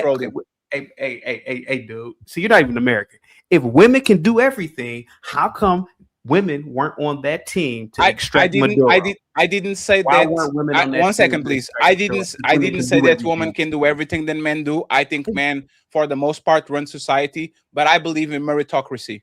I am on the side of, if you are George Bush's son and Chiqui's son is the most broke motherfucker in school, if Chiqui's son is way better than Donald Trump Jr. or motherfucking George Bush Jr., he goes to Duke instead of that real motherfucker. There's a lot of women. Again, I talk about women on a negative way when it comes to relationships, because I don't think women are they're logical when it comes to relationships. But I can get you, like, other than they become when they get into a relationship and they're like a man, I can find you millions of women that are extremely competent in whatever field they are right now. And if you go ask to their colleagues, building a even men, skyscraper, they right? say, Like, they okay, say, okay. they Show me say, the competent hey, women that build HQ is a Show me the competent women that build skyscrapers or bridges. Show them to me. But like I Show me the said, competent- no, women no, are so competent, right? So, show me women who build skyscrapers, buddy. chaotic. You are telling me this. Show me the competent No, women chaotic. that I'm going to build answer you. I'm going to answer you. I can find it. But what you're doing is this. You are saying, show me a fish that can climb a tree like a monkey. Show me. Where is this fish that climbs trees like monkeys? Women are different. They are weaker. They are in roles of society that we are not. But let me tell you this, chaotic, respectfully, right? Between Baron Trump, whatever the fuck that gigantic kid is, and a woman that is raising the next generation of kids, and everybody, when they die, they're going to remember, I had this educator called Liz, and she was so awesome to me and my friends that I remember her forever. I believe that woman should vote before that little motherfucker rascal, even though he's a billionaire doing insider trading. Respectfully, man, it is what it is. And if you believe in that shit, if respectfully, if you believe that women shouldn't vote because they can build shit, 90% of men probably on the next 10 years are not going to vote at all, because AI and robotics is going to fuck shit for every motherfucking body. The men that are proud of building shit and all that, look at the military. Drones, robot dogs and shit. Wait 20 years, and I want to see exactly what is the excuse for not actually letting women vote when both of the people in the military are literally playing PlayStation controlling a robot like it's GTA 6 of Call of Duty. They're already doing it. Yeah, they're doing that right now. Like they were doing it when I was in there. Like, but you see what I'm saying? Like, this already going. If that woman is the best target getter because she's great flying drones, she should have the right to vote. It's about competency and meritocracy. I don't like to do that to women, because you know what they're going to do next? I don't think black people should vote. I guarantee you. I believe that gay people shouldn't vote. If you allow people to be disrespected and disenfranchised because it's not you, guarantee you, if years go by, you are going to be next, because people never stop. As soon as they remove women from voting, and this was an argument that I heard on another podcast, they were saying women shouldn't vote. It was Andrew Wilson's wife. Women shouldn't vote because that way Democrats wouldn't win. And I was like, oh, damn. The woman that was debating her said, so you are against black people voting because black people, for the most part, vote Democrat, right? And she's like, blah, blah, blah, blah, blah. If you are going to apply standards that are going to be spread around like a disease, like a pandemic, if you keep the same consistency, I believe that you should protect the people that are technically on that pool of attacked people, because you don't want to be the next person. And now everybody says, yup, you wanted what you wanted. Now don't complain. Oh, but wait, before you move on. And right, Chigi, take us home. Super chats, last question. We're out in 15 minutes. I'm gonna have to dip after this anyway. But funny thing is, key figures like Barbara Ress, who led the construction of Trump Tower in 1980. And 9 black women that helped us get to the moon, that helped Oh, NASA, Lord. yes, You like believe that Katherine shit, Johnson, Art. like Katherine His follower, Johnson. look at him, he can't even handle it. No, they I can know vote. one of my followers on TikTok, her aunt is one of the 9 women that literally was part of NASA. So I don't know if this is a conspiracy theory, but I know that they were real. So like to say that women are just not part of our society and have never been part of helping us in any way is honestly asinine. It's crazy. Hey, Septic, you know what's terrible? Chaotic wife votes every year. I guarantee. Who is I it? know. Hold on, I know she votes I every year. guarantee And you, she's man. educated Hold on. and Hold on. smart as shit. That's Hold the on. craziest thing. It's always these for a second. men who got the most architect- qualified women in the world talking about, I would Right. take away her right. But I know Sounds she like can't walk in jealousy. that room right now with her PhD or doctorate. He gonna be like, you know what? I got a little out of hand. My bad. I'm gonna leave now. I'm gonna be chaotic. Skeptical. Who was the architect for Trump Tower? Oh, she left. No, she didn't left. I was just rearranging the thing. Who was the architect for Trump Tower? You mentioned Trump Tower, right? Who No, was the architect? Cheeky actually mentioned that. No, Trump Tower. The architect was a man. His name was Dur Scott. Who was the structural engineer? It was a man. What are you guys talking about, man? What are you guys? Do you honestly think Catherine, I forgot her name, Johnson, charted the trajectory to the moon? Are you crazy, Skeptic? Do you not realize that it was a team of people that did those calculations? It wasn't just these 9 black women who did it. They were on a team of probably thousands of people. And that's perfect. They are part of the team. Right. All of them should vote. Right. Yes. Right. There's a part, right? It made it seem like the movie made it. I didn't even watch the movie, but the movie made it seem like it was just these women. No, it was not. They would have gone to the moon without these broads. I'm not just saying this because of the movie. I'm saying this because I'm a STEM major, right? I went to school for molecular and cellular biology. I'm actually back in school for cybersecurity. I know women. I talk to women that are in the STEM field. Women actually are the majority of a lot of careers in STEM. A lot of them are doctors. A lot of them are nurses. So like to say that women do not contribute to society or bring anything to society, therefore, but it's I did not say that. when you say that women should not vote, hold on. Protect the body politic. Right, but when you say that women should not vote, you're taking away the autonomy of women to have a say-so over politics and over the government. The government has a lot of say-so over women's bodies. And I'm telling you this as a person in Texas who has seen another person, a woman in Texas, die because she was not able to get health care provided to her. Therefore, she passed away because she had a miscarriage from a child that she actually wanted. So when you say that women should not have the right to vote, you're saying that women should not have a right to a say-so in where they live and what should happen in the country that they live in. You're taking away some of our rights. And we are part of society. We are contributing to society. We pay taxes to the society. We are helping the society thrive.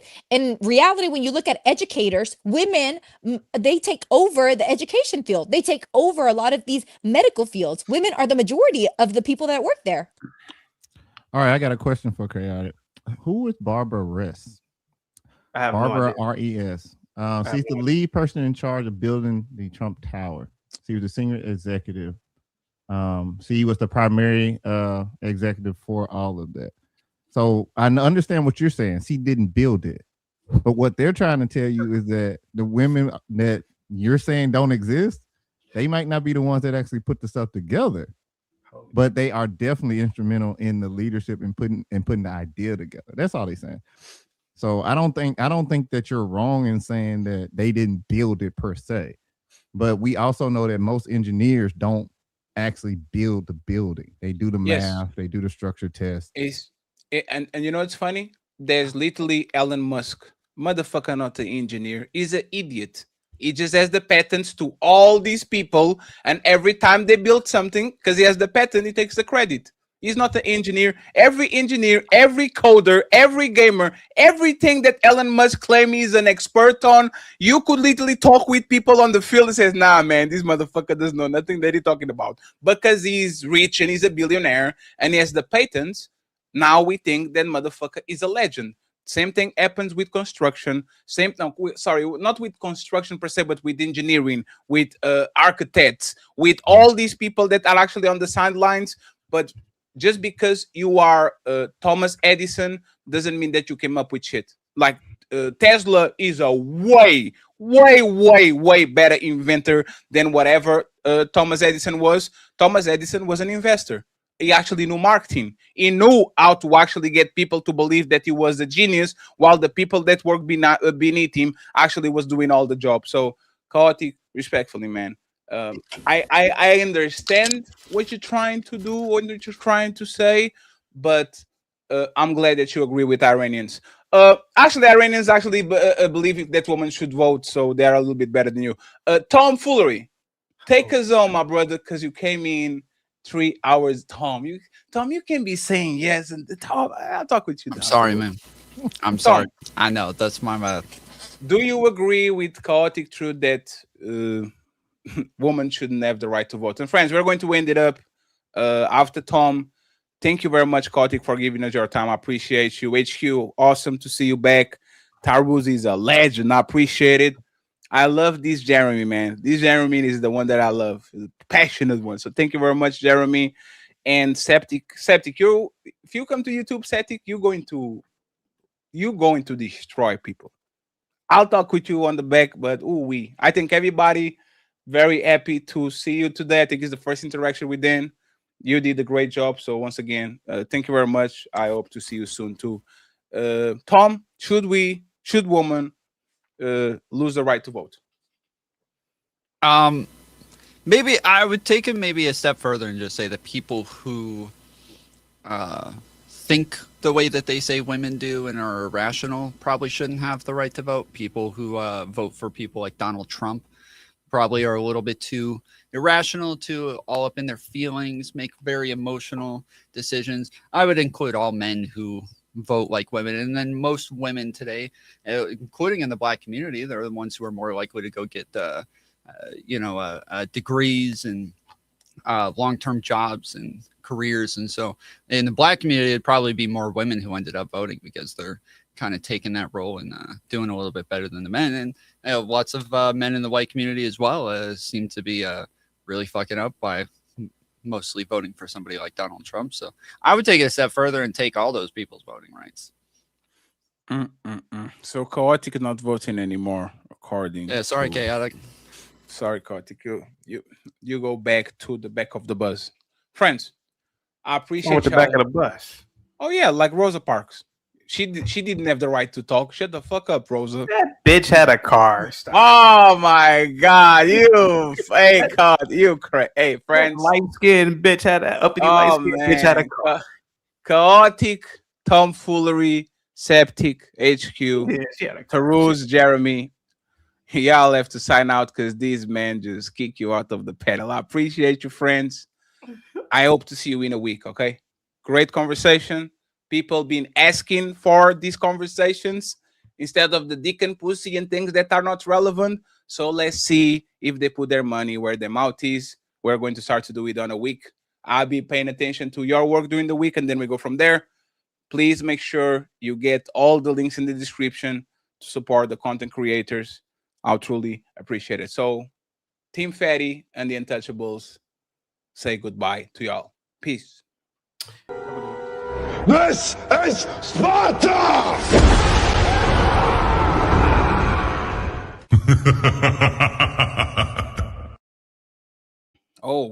Friends, this was a great pilot. Great pilot episode. Very proud of the guests we had today. It's a soft lunch. I'm going to start to do morning shows on Monday. Okay, it's a promise. We already kind of figured out this new channel, so we go from there. The Cash App is a little bit empty for my liking, but I understand, okay? Let me start with the Cash App real quick. Shout out to my boy Sean Antonio. He said today for coffee. I appreciate you, sir. Thank you very much. We have my boy Carl Anderson with the coffee. The coffee said, the USA is asking Ukraine to repay for the war in rare earth minerals. Couldn't we apply the same approach to Israel? That's a great question. My boy Jeremy in the Jason Jamieson. He says for static TikTok, Putin bell to ass to CT.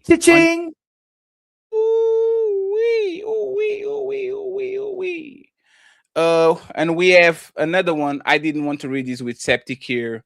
Somebody said the chat intrusive thoughts. What is Septic's bra size? Asking for the chat. You don't have to know that's her. You need to watch your mouth. And then we have Nino Nation with $5. I appreciate you, brother. Thank you very, very much. Okay. And I think I got one less cash app in the mail. It was, of course, my boy Shadow Dragon TV, an untouchable executive, always supporting, always on the back. He says, let me see what he says.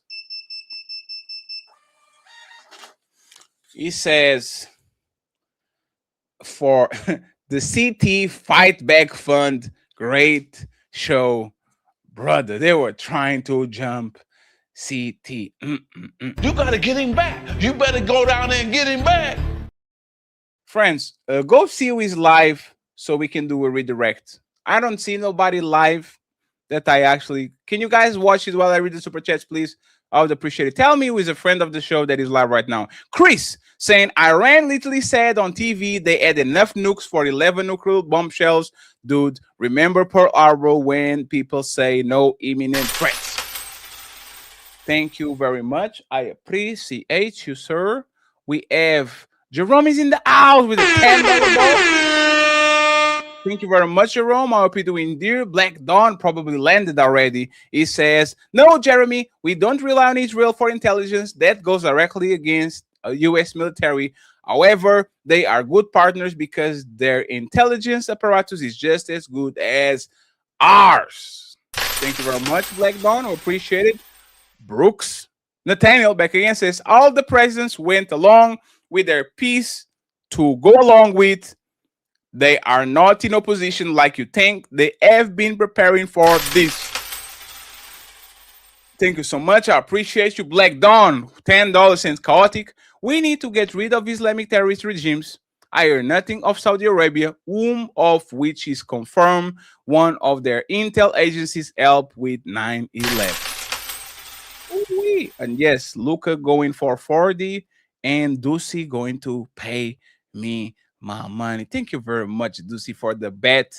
Ducey just sending me money just because. I appreciate you, Ducey. The economy going crazy, and this man doing bets. First he betted Portugal, today betting the Lakers. I love it. Thank you so much, Ducey. Damn. Trump got these prices going up. Woo-wee. Let's go. One fatty burger, please. Get me Modern Renaissance link, Shadow Dragon, please. And we go. I'll send people there, and we can go to Discord afterwards. CT, who created Al Qaeda, said, "I'm him." He doesn't want to talk about that. I mean, I'm telling you, he doesn't. My boy Black Dawn saying chaotic. This is a holy war going for centuries. I like how they sound similar to radical jihadists too. LOL. Through the Fire podcast, there were no weapons of mass destruction. They all lied. That's a fact, sir. With Chris saying Celtic is wrongfully again. Islam has taken multitudes more lives than Christianity. They invaded Europe for 1,000 years before Europe kicked them out. We have Chris. Notice they didn't mention the 42,000 people Iran deleted in the streets and made the families pay for the bullets. Israel derangements. Thank you, Chris. And we have Iran speaks on it with 5 Messi mission members. Thank you very much. We appreciate your support. Chris back saying, just a reminder, Obama dropped more bombs and drones, struck more people in the Middle East than George Bush did. Thank you, sir. We have Miller saying, my uncle died in the attack on Pearl Harbor, World II. Iran never attacked the U.S. Thank you, Miller. Ducey with the 2 members. The untouchable empire, baby. Thank you very much. I appreciate it. Can y'all get me the link from Modern Renaissance, please? I would appreciate it. Drop in the chat if possible. Through the Fire Podcast, being dishonorable, discharge does not ruin your life. I know 5 nurses and 2 physical, I don't know this word. Physical assistants who were and as the whole damn career stop the cat. Thank you very much, Shadow. We have Chris saying the check and balances for illegal aliens isn't the same as for citizens, but I wouldn't expect a foreigner to know. Oh man, hey.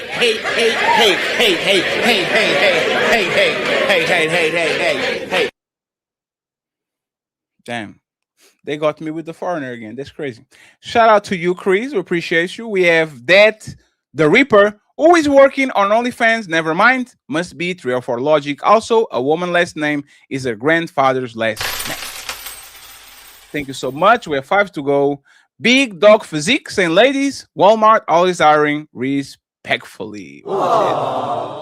And then we have another one. Chris says, please tell Septic that the woman healthcare industry has deleted 22 million African-American children in America since the 60s. Tabitha saying, read before the Mayflower for shit and giggle. Damn, what the Mayflower is. I don't know what that is, Tabitha. Kung Fu. CJ. CT. How I get on, bro. Damn, it was a close panel, friend. Black Bear AR saying, damn, CT, you are surrounded by leaptards. Good luck.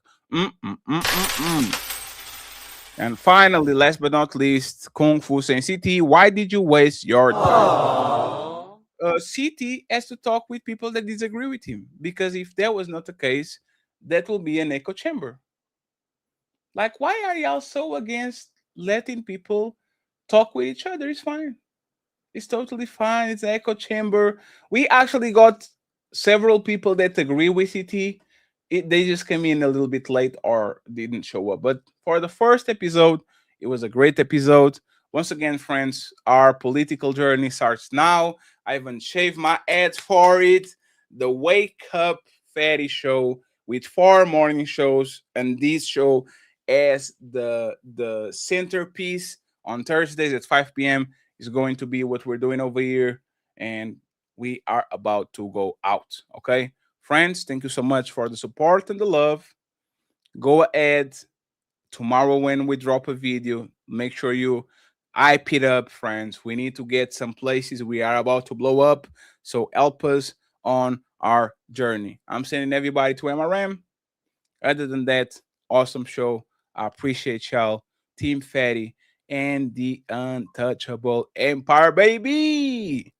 Signing out. Peace. Black people can't be racist. Prejudice, yes, but not racist. Racism describes a system of disadvantage based on race. Black people can't be racist since we don't stand to benefit from such a system. Capital of any state in the South, and this whole march adds drama to this total crime.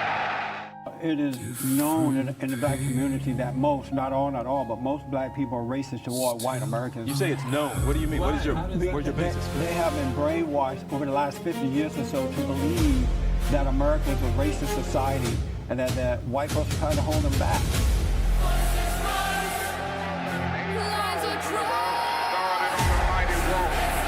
From Selma, Alabama. They told us we wouldn't get here. There were those who said that we would get here only over their dead bodies. All the world today knows that we are here and we are standing before the forces of power in the state of Alabama saying we ain't gonna let nobody turn us around. He couldn't even speak the language, but he worked hard and he made a place for himself and his family. Now why can't you people do the same? My grandfather built this country, man! Why are African Americans still dying at the hands of law enforcement in this country? And so are white people. So are white people. What a terrible question to ask. So are white people. More white people, by the way. More white people.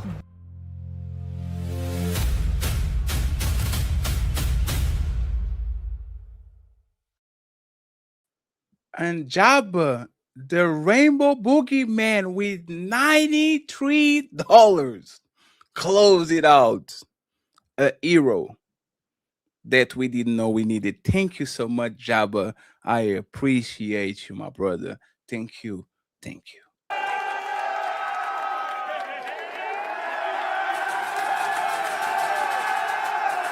All the comments would be fatty McFat, fat, fatty, fatty, fatty, fat, fat. Oh, look how fat he is, right? Look at that fatty. You know, haha, big fun, stupid fatty. I bet he can't go up the stairs. And